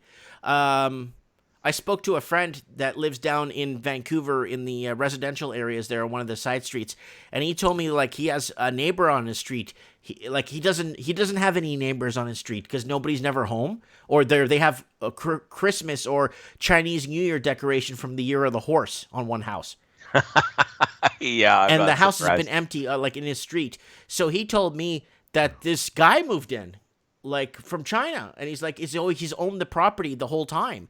He's trying to talk to him, but the guy's just avoiding him, right? The Right. neighbor, like 3 doors down, it just doesn't want to talk to him. So he's like, Mike, I'm trying to talk to this guy to find out, because I think he thinks he's one of the guys that fled like Wuhan and came to Canada, I guess. You know what I'm saying? Yeah, yeah, yeah. He's probably hiding out. He doesn't want anyone to know where he is, But or the he's thing or is, he's doing his best. the to hide. sad part for the typical Canadian, if there's an emergency and we have to flee to another country, the typical Canadian can't even afford bus fare. No, that's right. Yeah, you can't bus to Hong Kong. Last I No, checked. but you know anyway. what I'm saying? Let's say there was let's say this mass pandemic was in Canada and we have a week to leave before they quarantine the country. The only people that will leave are the rich investors. Oh, the rest of us are stuck here. Yeah. Yeah. Yeah, we're going to be locked down in our towns with people with masks and gowns and AK-47s patrolling the street. Although most people in Canada, if it's cold enough, they'll just stay inside anyway. So it's a little bit different here. Yeah, that's right. I mean, the point is that in Canada, people run here. We haven't had to run anywhere else. Right? No, what if we did? We're screwed. If we did, we're screwed. Exactly right. Yeah, we have to scatter, disperse, vanish into the landscape somewhere. Yeah, it wouldn't be good. It's a conundrum, because the problem is that we've been a refuge for a lot of people, and for most of our history, that's been good. But in a case like this, where they're bringing over something that could potentially, I mean, we simply don't know what we're dealing with, and there seems to be no will to deal with it. It's dangerous. But I think the end result will be globalization will wind down sharply, and we're going to be dealing with regionalism instead. Like certain regions of the world will just deal with their neighbors, and there'll be less of this globalization mindset, It uses too much energy anyway. I It understand. does. It doesn't make sense. But my concern is like we're lucky something doesn't happen here because we're in a lot of trouble. But it happens in China. A lot of people, a lot of wealthy, affluent people, will just get up and run off to the Commonwealth, right? Maybe we Yeah. have better maybe better hospital care, maybe a different approach on that, and we're more liberal, I guess. So there's a less safety nets in place because all we do in Canada is we put up flyers at the airport, but there's nothing else. You know what I'm saying? That's right. Yeah, exactly. We've been very fortunate that we've been able to get by with that for a long time.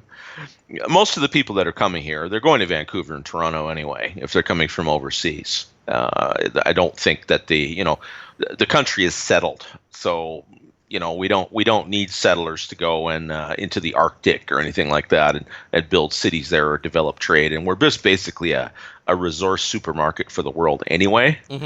Which is going to be a major whack for us if the Chinese aren't taking our raw materials for several months. So There's at least going to be layoffs. When you're seeing real estate agents are closed because of the Wuhan coronavirus, that's serious. That's serious business. Of course it is. Yeah, I mean, as you've said, and as I think Formafist has said it, and I certainly agree with the idea, but housing is our largest part of our economy. If realtors aren't shuffling that property around, that's not good. I mean, we've been waiting for it, and it's the beginning of, we're hoping, a cleansing, with the toilet's going to get flushed finally, and we can start thinking about a normal life again. But that's when I next did the couple of trends years in the are gonna be housing wild. market. I think it was in 2016. Trends in the housing market, the underpinned economy, housing. Yeah. I Yeah, did that's that right. because Australia's is in the same boat. New Zealand, everybody's in the same boat. So it's just an underpinning of our economy. And if housing goes down, everything else goes with it, right?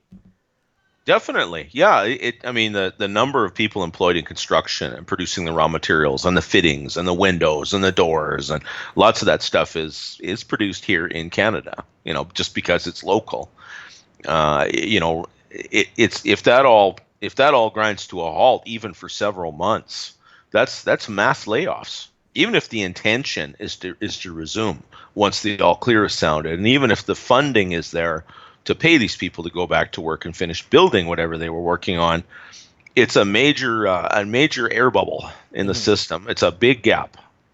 It's going to be turbulence. We're not going to avoid it now. Yeah.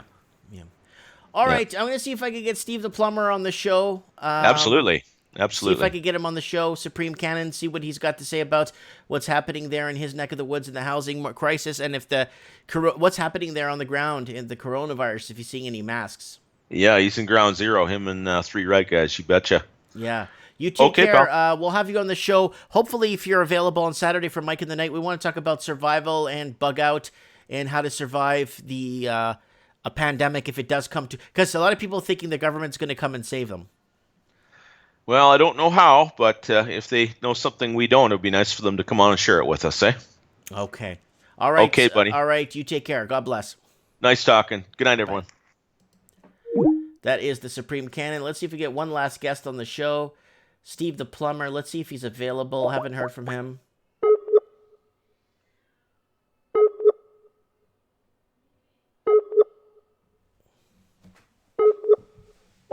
No, he's not answering. He is not online. Steve, turn on your Skype and talk to us for 5 minutes, buddy. Come on. I know he's listening to this.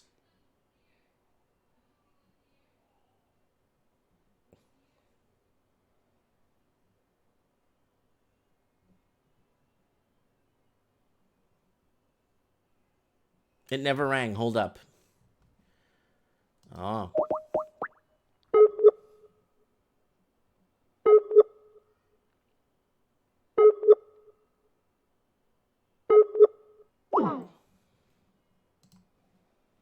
No.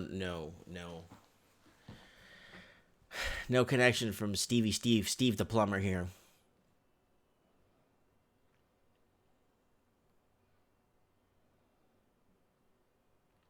Yeah. Download 2 Brender says, oh boy, this event is spinning out of control fast. He probably has to boot up. No. He's commenting on the show. See, he's on. He's there. Scotty Morrison says the Raven. No, Raven's in DR. He's in Dominican Republic. Yeah, Steve. He's in DR. He's in Dominican Republic. This is a good time. I'm gonna do a Steve the Plumber mug too, guys. I'm gonna do one for. I'm gonna have to figure out Supreme Cannon. Okay, he's good to go.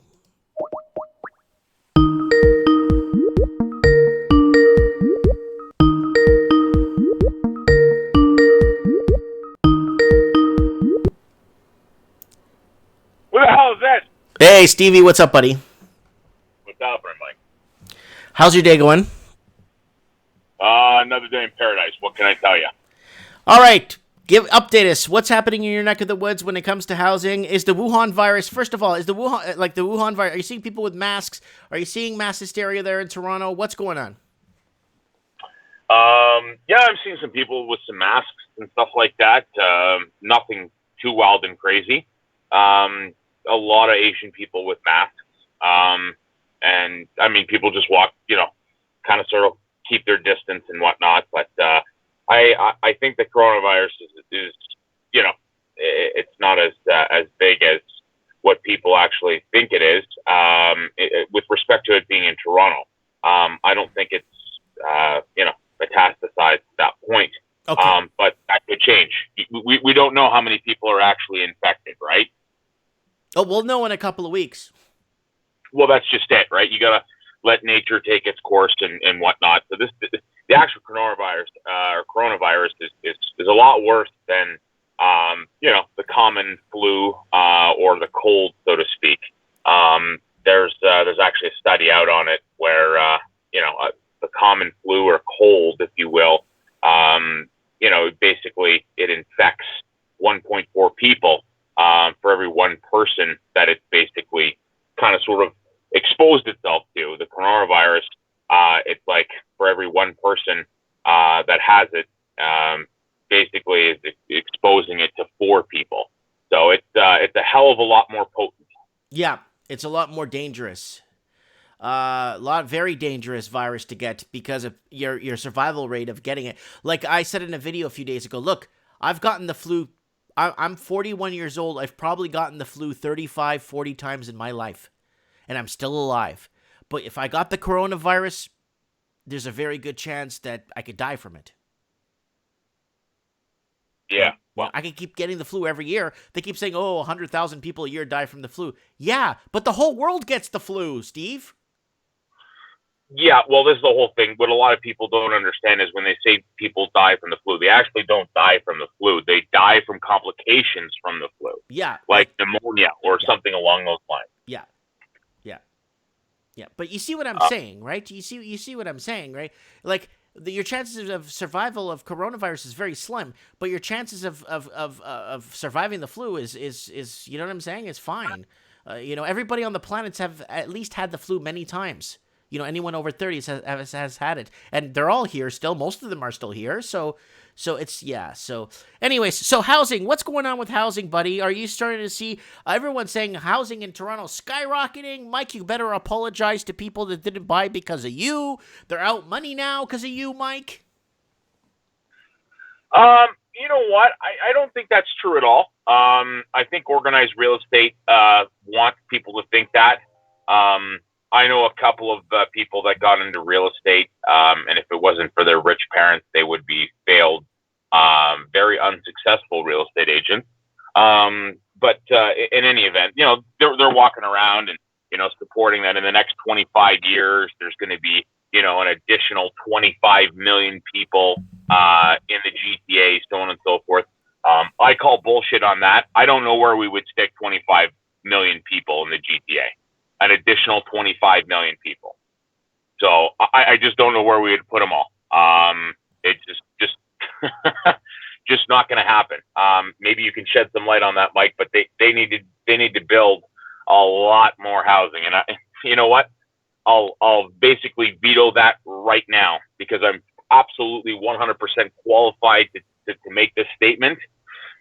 25 million people, even an additional 10 million people. The the city sewers in Toronto or the Greater Toronto area could not handle 25 more million people. Well, the city of Toronto was designed for 800,000 to 1.2 million. Right. But from a plumbing standpoint, as a plumber, I'm telling you, the city sewers will not be able to handle it. And people say, "Oh, they'll put in bigger sewers. They'll put in more efficient sewers." Well, you know what? You can't make a sewer any more efficient than what its inside diameter can take for the purposes of actually holding a load on a drainage system. End of story. And right now, it's really, really close to at capacity. Interesting. So seeing it from an infrastructure standpoint, it's a good view to get because it gives us an understanding of how basically, you know what I mean? You know what I'm trying to get at this. So giving us the understanding of what happens when it comes below the skin or below the, not below the skin, but below the dirt level. Because a lot of people don't know about the infrastructure and the involvement that the hookups that a house takes, right? So they want to push up Canadians' population. What they want to do is they just want to drown out the Canadians and make it more of a diverse thing. You know what I'm saying? Absolutely. Now I will say that I do see places outside of the GTA, and I'm not talking Toronto. I'm talking further out, like London, Windsor, Sarnia, so on and so forth. Woodstock. I see that infrastructure having a lot of strain in the next 10 to 15 years. Someone's knocking on my window. I don't know why. That's pretty creepy.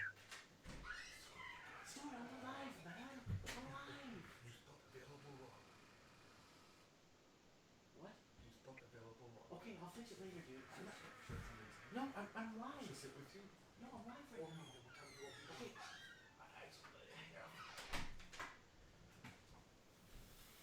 Sorry about that. I don't know. Someone's knocking on my window. Sorry about that, Steve. Yeah, no worries. Yeah. Anyways, yeah. So, anything else you want to add, Steve? Like, because we're things are not looking good, and things are potentially falling apart at the seams on every grand scheme of things. You know what I'm saying? Yeah, I actually do see some last ditch effort of FOMO, fear of missing out, people coming up, just trying to get in, thinking that things are going to continue to go up and up and up. I mean, and let's face it, there's way too many signs and way too many economists. Not to say that economists know everything. In actual fact, they probably don't know as much as they think they do. But they can't. But all sides, they can't know anything. You know why? Because if they can, they would know the situation. They would actually kind of take the situation and look at it and decipher what to do next. They don't even know what to do next. Why? Because they don't know what the government has planned to keep this crap going and the banking systems. Right. Okay. Fair enough. I guess what I'm trying to say is bank stocks are going to really start to take a hit because the margins are getting skinnier and skinnier and skinnier. I mean, look what TD Bank just did. TD Bank just, they lowered their 5-year fixed rate. Not by much, but they lowered it. I believe it's at 3.11, something along those lines.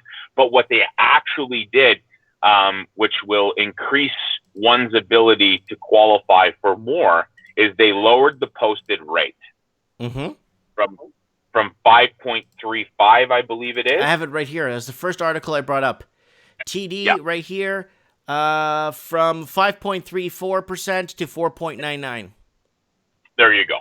So that's about approximately an additional 3% that one can borrow in addition to what they could borrow opposed to a week ago.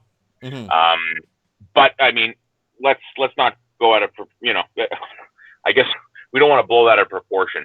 What's happening here is that's not a good thing. As Canadians, the only thing that we have for the purposes of investing in is bank stocks. We really don't have anything else. No.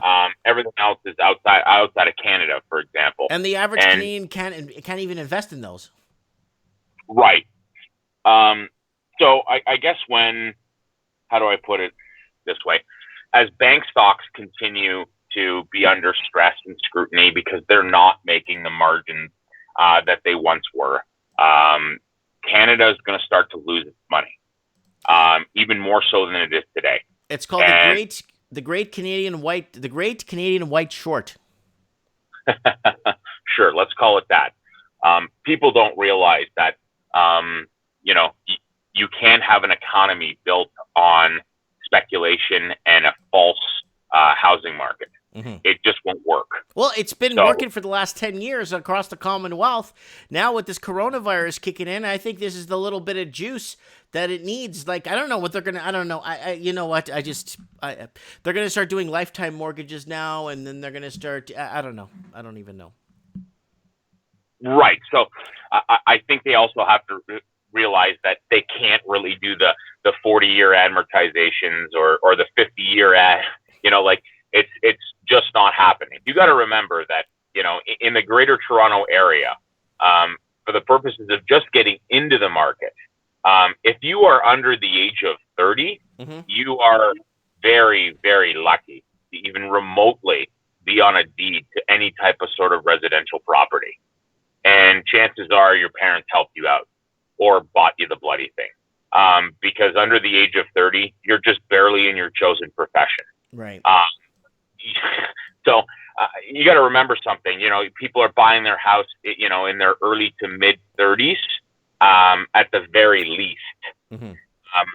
And you give someone like that 50-year mortgage or 40-year mortgage, 40 years, that basically makes that individual, well into, at least 70, 75. Yeah. And our life expectancies are not that long. Well, it's not even just that. It's just a question of you can't give somebody a mortgage for, longer than what their actual ability. Well, let me tell you what the real estate market has been, what number one rule they've been breaking, especially when they get appraisals. Do you know what the real estate market has been cheating on the longest time? Back in the day, the bank will not loan money to a house that outlasts, the amortization on the loan outlasts the life on the structure. So right. What I'm saying is they're doing 30-year mortgages, even a 20-year mortgage on a structure that won't be standing 10 more years. On some older homes, I'm saying like 70, 80-year, 100-year-old homes, like don't have a leg to stand on anymore. They're not up to efficiency, and they're doing 30, 40-year mortgages on houses that are like 100 years old, like in Vancouver, built in the 1920s and 30s, and then now they're at this position right now where that was against the rules back in the day. Back in the 50s and 60s, in the 70s, you're not allowed to write a mortgage. So if the appraiser comes back and says that the life of the property has another 20 years, they couldn't write a mortgage for longer than 20 years by law on that property because the structure won't last 20 years. Right.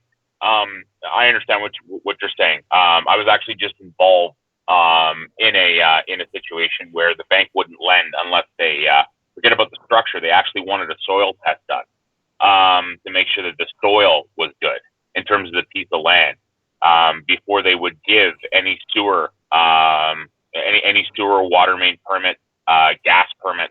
They wouldn't even begin to even start the service process. Mm-hmm. But in any event, I digress. I honestly think, Mike, that we're going to start to see the banks. We're going to start to see the banks fail. When I say fail, I mean flat out their earnings. Their adjusted shares. All that hoopla is all going to go negative, and it's going to stay negative for a while until until we have this reset. I think the reset and the recession, it's here. It's alive and it's well. And, set aside this coronavirus, I think this is putting, like you said, a little bit of juice or gas on the fire. Mm-hmm. But a lot of people Well, if people can't get out of China, no one's going to be buying properties anymore. The Canadian proper can't buy them. The New Zealand proper can't buy them. The Australian proper can't. Unless they, like I said, and I predicted this, and I said this now 4 shows in a row, they're going to start going 100% loan to value, no money down needed if you qualify. Well, that's just it. So it's funny how, people say, oh, Trump, they don't like Trump, they he's a bad guy. I don't agree with all his policies. I'll say that every time that I bring up Trump. But what I will say is that, the U.S. economy, just looking at the jobs report, that's firing on all cylinders, baby. Mm-hmm. And I think that's a good thing for the American people.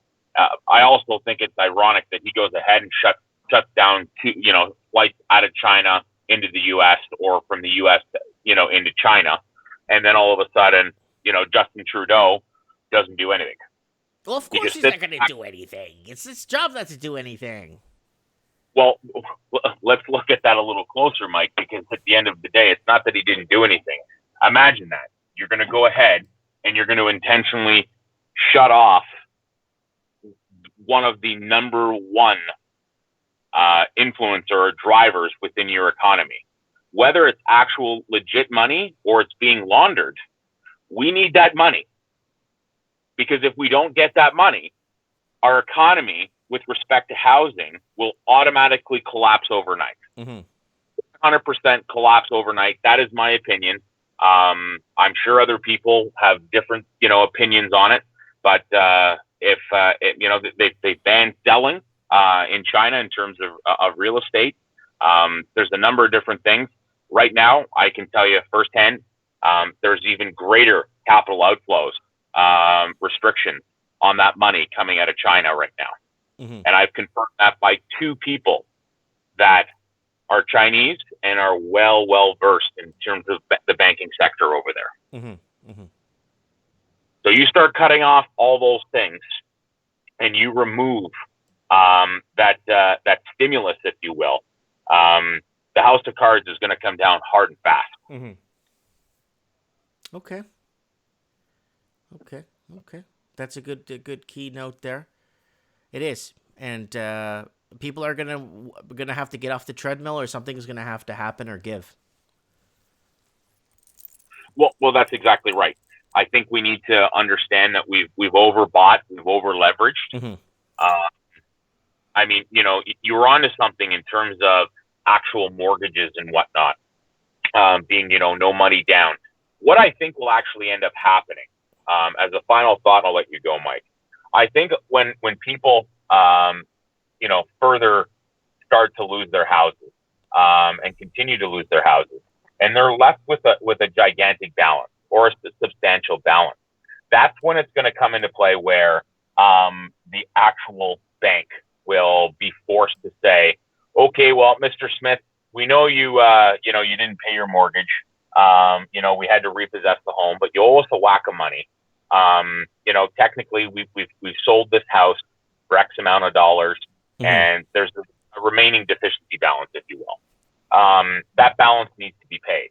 So you're either going to go bankrupt or you're going to pay us back, mm-hmm. one or the other. And, they're going to say, well, you know what can you afford to pay us? Well, and we're seeing that happening on lines of credit where they're putting it on terms now. Right. They're absolutely doing amortization for sure, 100%. But what they're actually going to do is that your SIN number is ultimately going to become, a collateralized mortgage. Mm-hmm. They're basically going to use your SIN number for collateral. Yeah. And, they're going to say, okay, well, you know what? You're going to pay us this X amount of dollars till it's done, and you're not going to own any other property. And who knows? They may actually change the bankruptcy laws. They might do that too, but I'm really pushing. I believe they're going to go 100% LTV. They have no choice to get back. They have to get the Canadians or the Australians or the New Zealanders back in the game, because they've been out of the game for way too long now. So they got to get the locals back in the game, and for this to work, they need to go 100% loan to value. Yeah, well, I mean, they've done that in the past. They have. So I'm it's not like it's never happened, but I know they're going to do this. They have to do this. This is the next piece. I even put it up on my show right here. I put it up here. The housing crisis last piece in the puzzle is right here. Watch here. It is right here. Housing final move, 100% loan to value. The final chapter of the housing crisis. There you go. Yeah. Yeah. Well, it's all there. They've done it. I mean, I will openly admit I had a mortgage with 5% down. Mm-hmm. Yeah. So, and that's how it was. In my lifetime, I've had one mortgage with 5% down, and I'll tell you this much: that was the worst mistake I ever made. The absolute worst mistake I ever made. Why? Because anybody that buys a house with 5% down should not be buying that house because you can't afford it. Right. End of story. If you do not have at least 20% down, you shouldn't be buying the house. But they needed to. They needed to get the economy going, and in 1996, 97, they needed to get out of that hard reset, and they needed things to start moving again. But the problem is they didn't turn off the tap. They didn't say, "Whoa, hang on a second here." They went from 0%. Oh no, then you need at least 5%, and then there was a few other changes, and the next thing you know, it was a tiered system. Right? You needed basically so much. You had 5% down on the first 500,000, and then anything after that, you needed that 10% down. So there's a lot of moving parts to it, but I think it's going to be interesting to see how this really unfolds. They have approximately another 10 days to 2 weeks to get this under control. I'm not saying they need to find a cure, because chances are they won't have a cure. They will end up. They really need to basically contain this, and I think they almost have it contained. But then again, we won't know for at least another 2 weeks. But they literally only have another 10 days to 2 weeks until financially this is, felt drastically around the world, even more so than what it already is. Well, we'll see. Well, we're going to be doing Mike. We're going to be doing Mike in the Night in a few days, and we're going to kind of follow up on what's happening with this thing, and this. It's affecting the housing market. It's affecting the fishing market, the lobster market, the milk, the dairy market. Everything's being affected by this. So let's see what happens in the next couple of days. Yeah, it's going to be very, very interesting. I know that Evan, from the Chronicle, I asked if he watched the Super Bowl. He says, I didn't watch the Super Bowl. I watched the China stock market crash. Yep. I was watching that. I didn't even care for the Super Bowl. I was watching it tank. Yeah, well, and next thing you know, it's just like, oh my God, look what's happening. And I know you made a video that night too. So it was pretty interesting to see. And then next thing you know, things, I think it's only bounced back 1 or 2% from its low. Well, we're gonna see what's gonna happen. I think Sunday night, aka Monday morning in Asia, we're gonna start to see the trickle down effect. That's what I think is gonna happen. Yeah, you're probably right. We'll see. Oh well, we'll see. Mike, you be well. Thanks for having me on. Good to be with you. I'm gonna make a Steve the Plumber mug, by the way. I think you should do that. I will do it. I'll do it tomorrow at work, and I'm gonna try and make a Supreme Cannon one that gets approved, because they don't want Cannon on the mug. Really? Yeah, I've been trying. I even tried it in foreign languages. They won't let. I can't do it. So I'm gonna try doing. I could do you. I think there's no problem with that. But we'll see what happens. We'll see what. Can you hyphen Cannon? I tried Canon, Supreme Canon, then I tried Canyon, Supreme this. Can't do it. It keeps saying that it goes against the rules and regulation. Rules and regulation. I've sent the screenshot to Supreme Canon like a few times so you could see it. Wow. Yeah. Yeah. I don't know. That's unfortunate, because I would have probably bought one of those mugs. No, I'll make one. I have one for Lord Humungus. I got one for Mike of the Night. I'll do one for you, and I'll do one for Supreme Canon. I'll figure it out. I'm gonna figure it out. Yeah, absolutely. I want one that that says Lord Humungus, so Yeah, that I can. it's already in the store. You can go see. There's a pink one and a black. The black one's real nice. It says the black mug is nice. It says gold and silver is real money. Here, I'll even show you guys watching at home. The Lord Humungus mug. Here it is, guys. This morning coffee with Mike, the Raven. Lord Humungus, right here. There's a pink one, but the black one's really nice. Right here. Lord Humungus, gold and silver is real money. And then there's the Lord Humungus on the back there. But yeah, I just thought I'd throw that up there, Steve. No, I hear you. I'll make one for you tomorrow at work. If I get a few minutes, I'll do one. And I'll send you a link and see if you like it. Yeah, sounds like a plan. Yeah, do that. Send it over Skype. All right, Mike, be well. Talk soon. Take care. God bless. Bye. Cheers. That is Steve the Plumber. Good guy. Always on the show. Always kind of giving us an insight on what's happening in the GTA/Toronto area, and being a professional that he is, seeing what's happening underneath the skin of the housing market. And when I say that, the infrastructure, that hookups to these houses that make them what they are. Can't have much of a house without proper hookups, right? All right, guys, don't forget to support the transmission. Guys, come on, there's 120 people watching this. Get over here to this section of the channel. Where is it? Right here. Go to join. Click join. And go ahead and join the channel, guys, because my monetization is pretty much going to like zero from where I'm going right now. It's like a sharp decline. I'll be at zero by the end of July. I'll be at zero revenue from monetization off of YouTube. So if you guys could help by donating $1.50 a month or $1.99, I think it's $1.30 US, because it's $1.99 Canadian a month. If you could join the channel, I'd really appreciate that very much to help offset all my $429 electricity bill I have here. Let me know what you guys think in the comments below. Trends in the housing market, again, another success. Let me know what you think, and looking forward to reading your comments below. Thank you so much.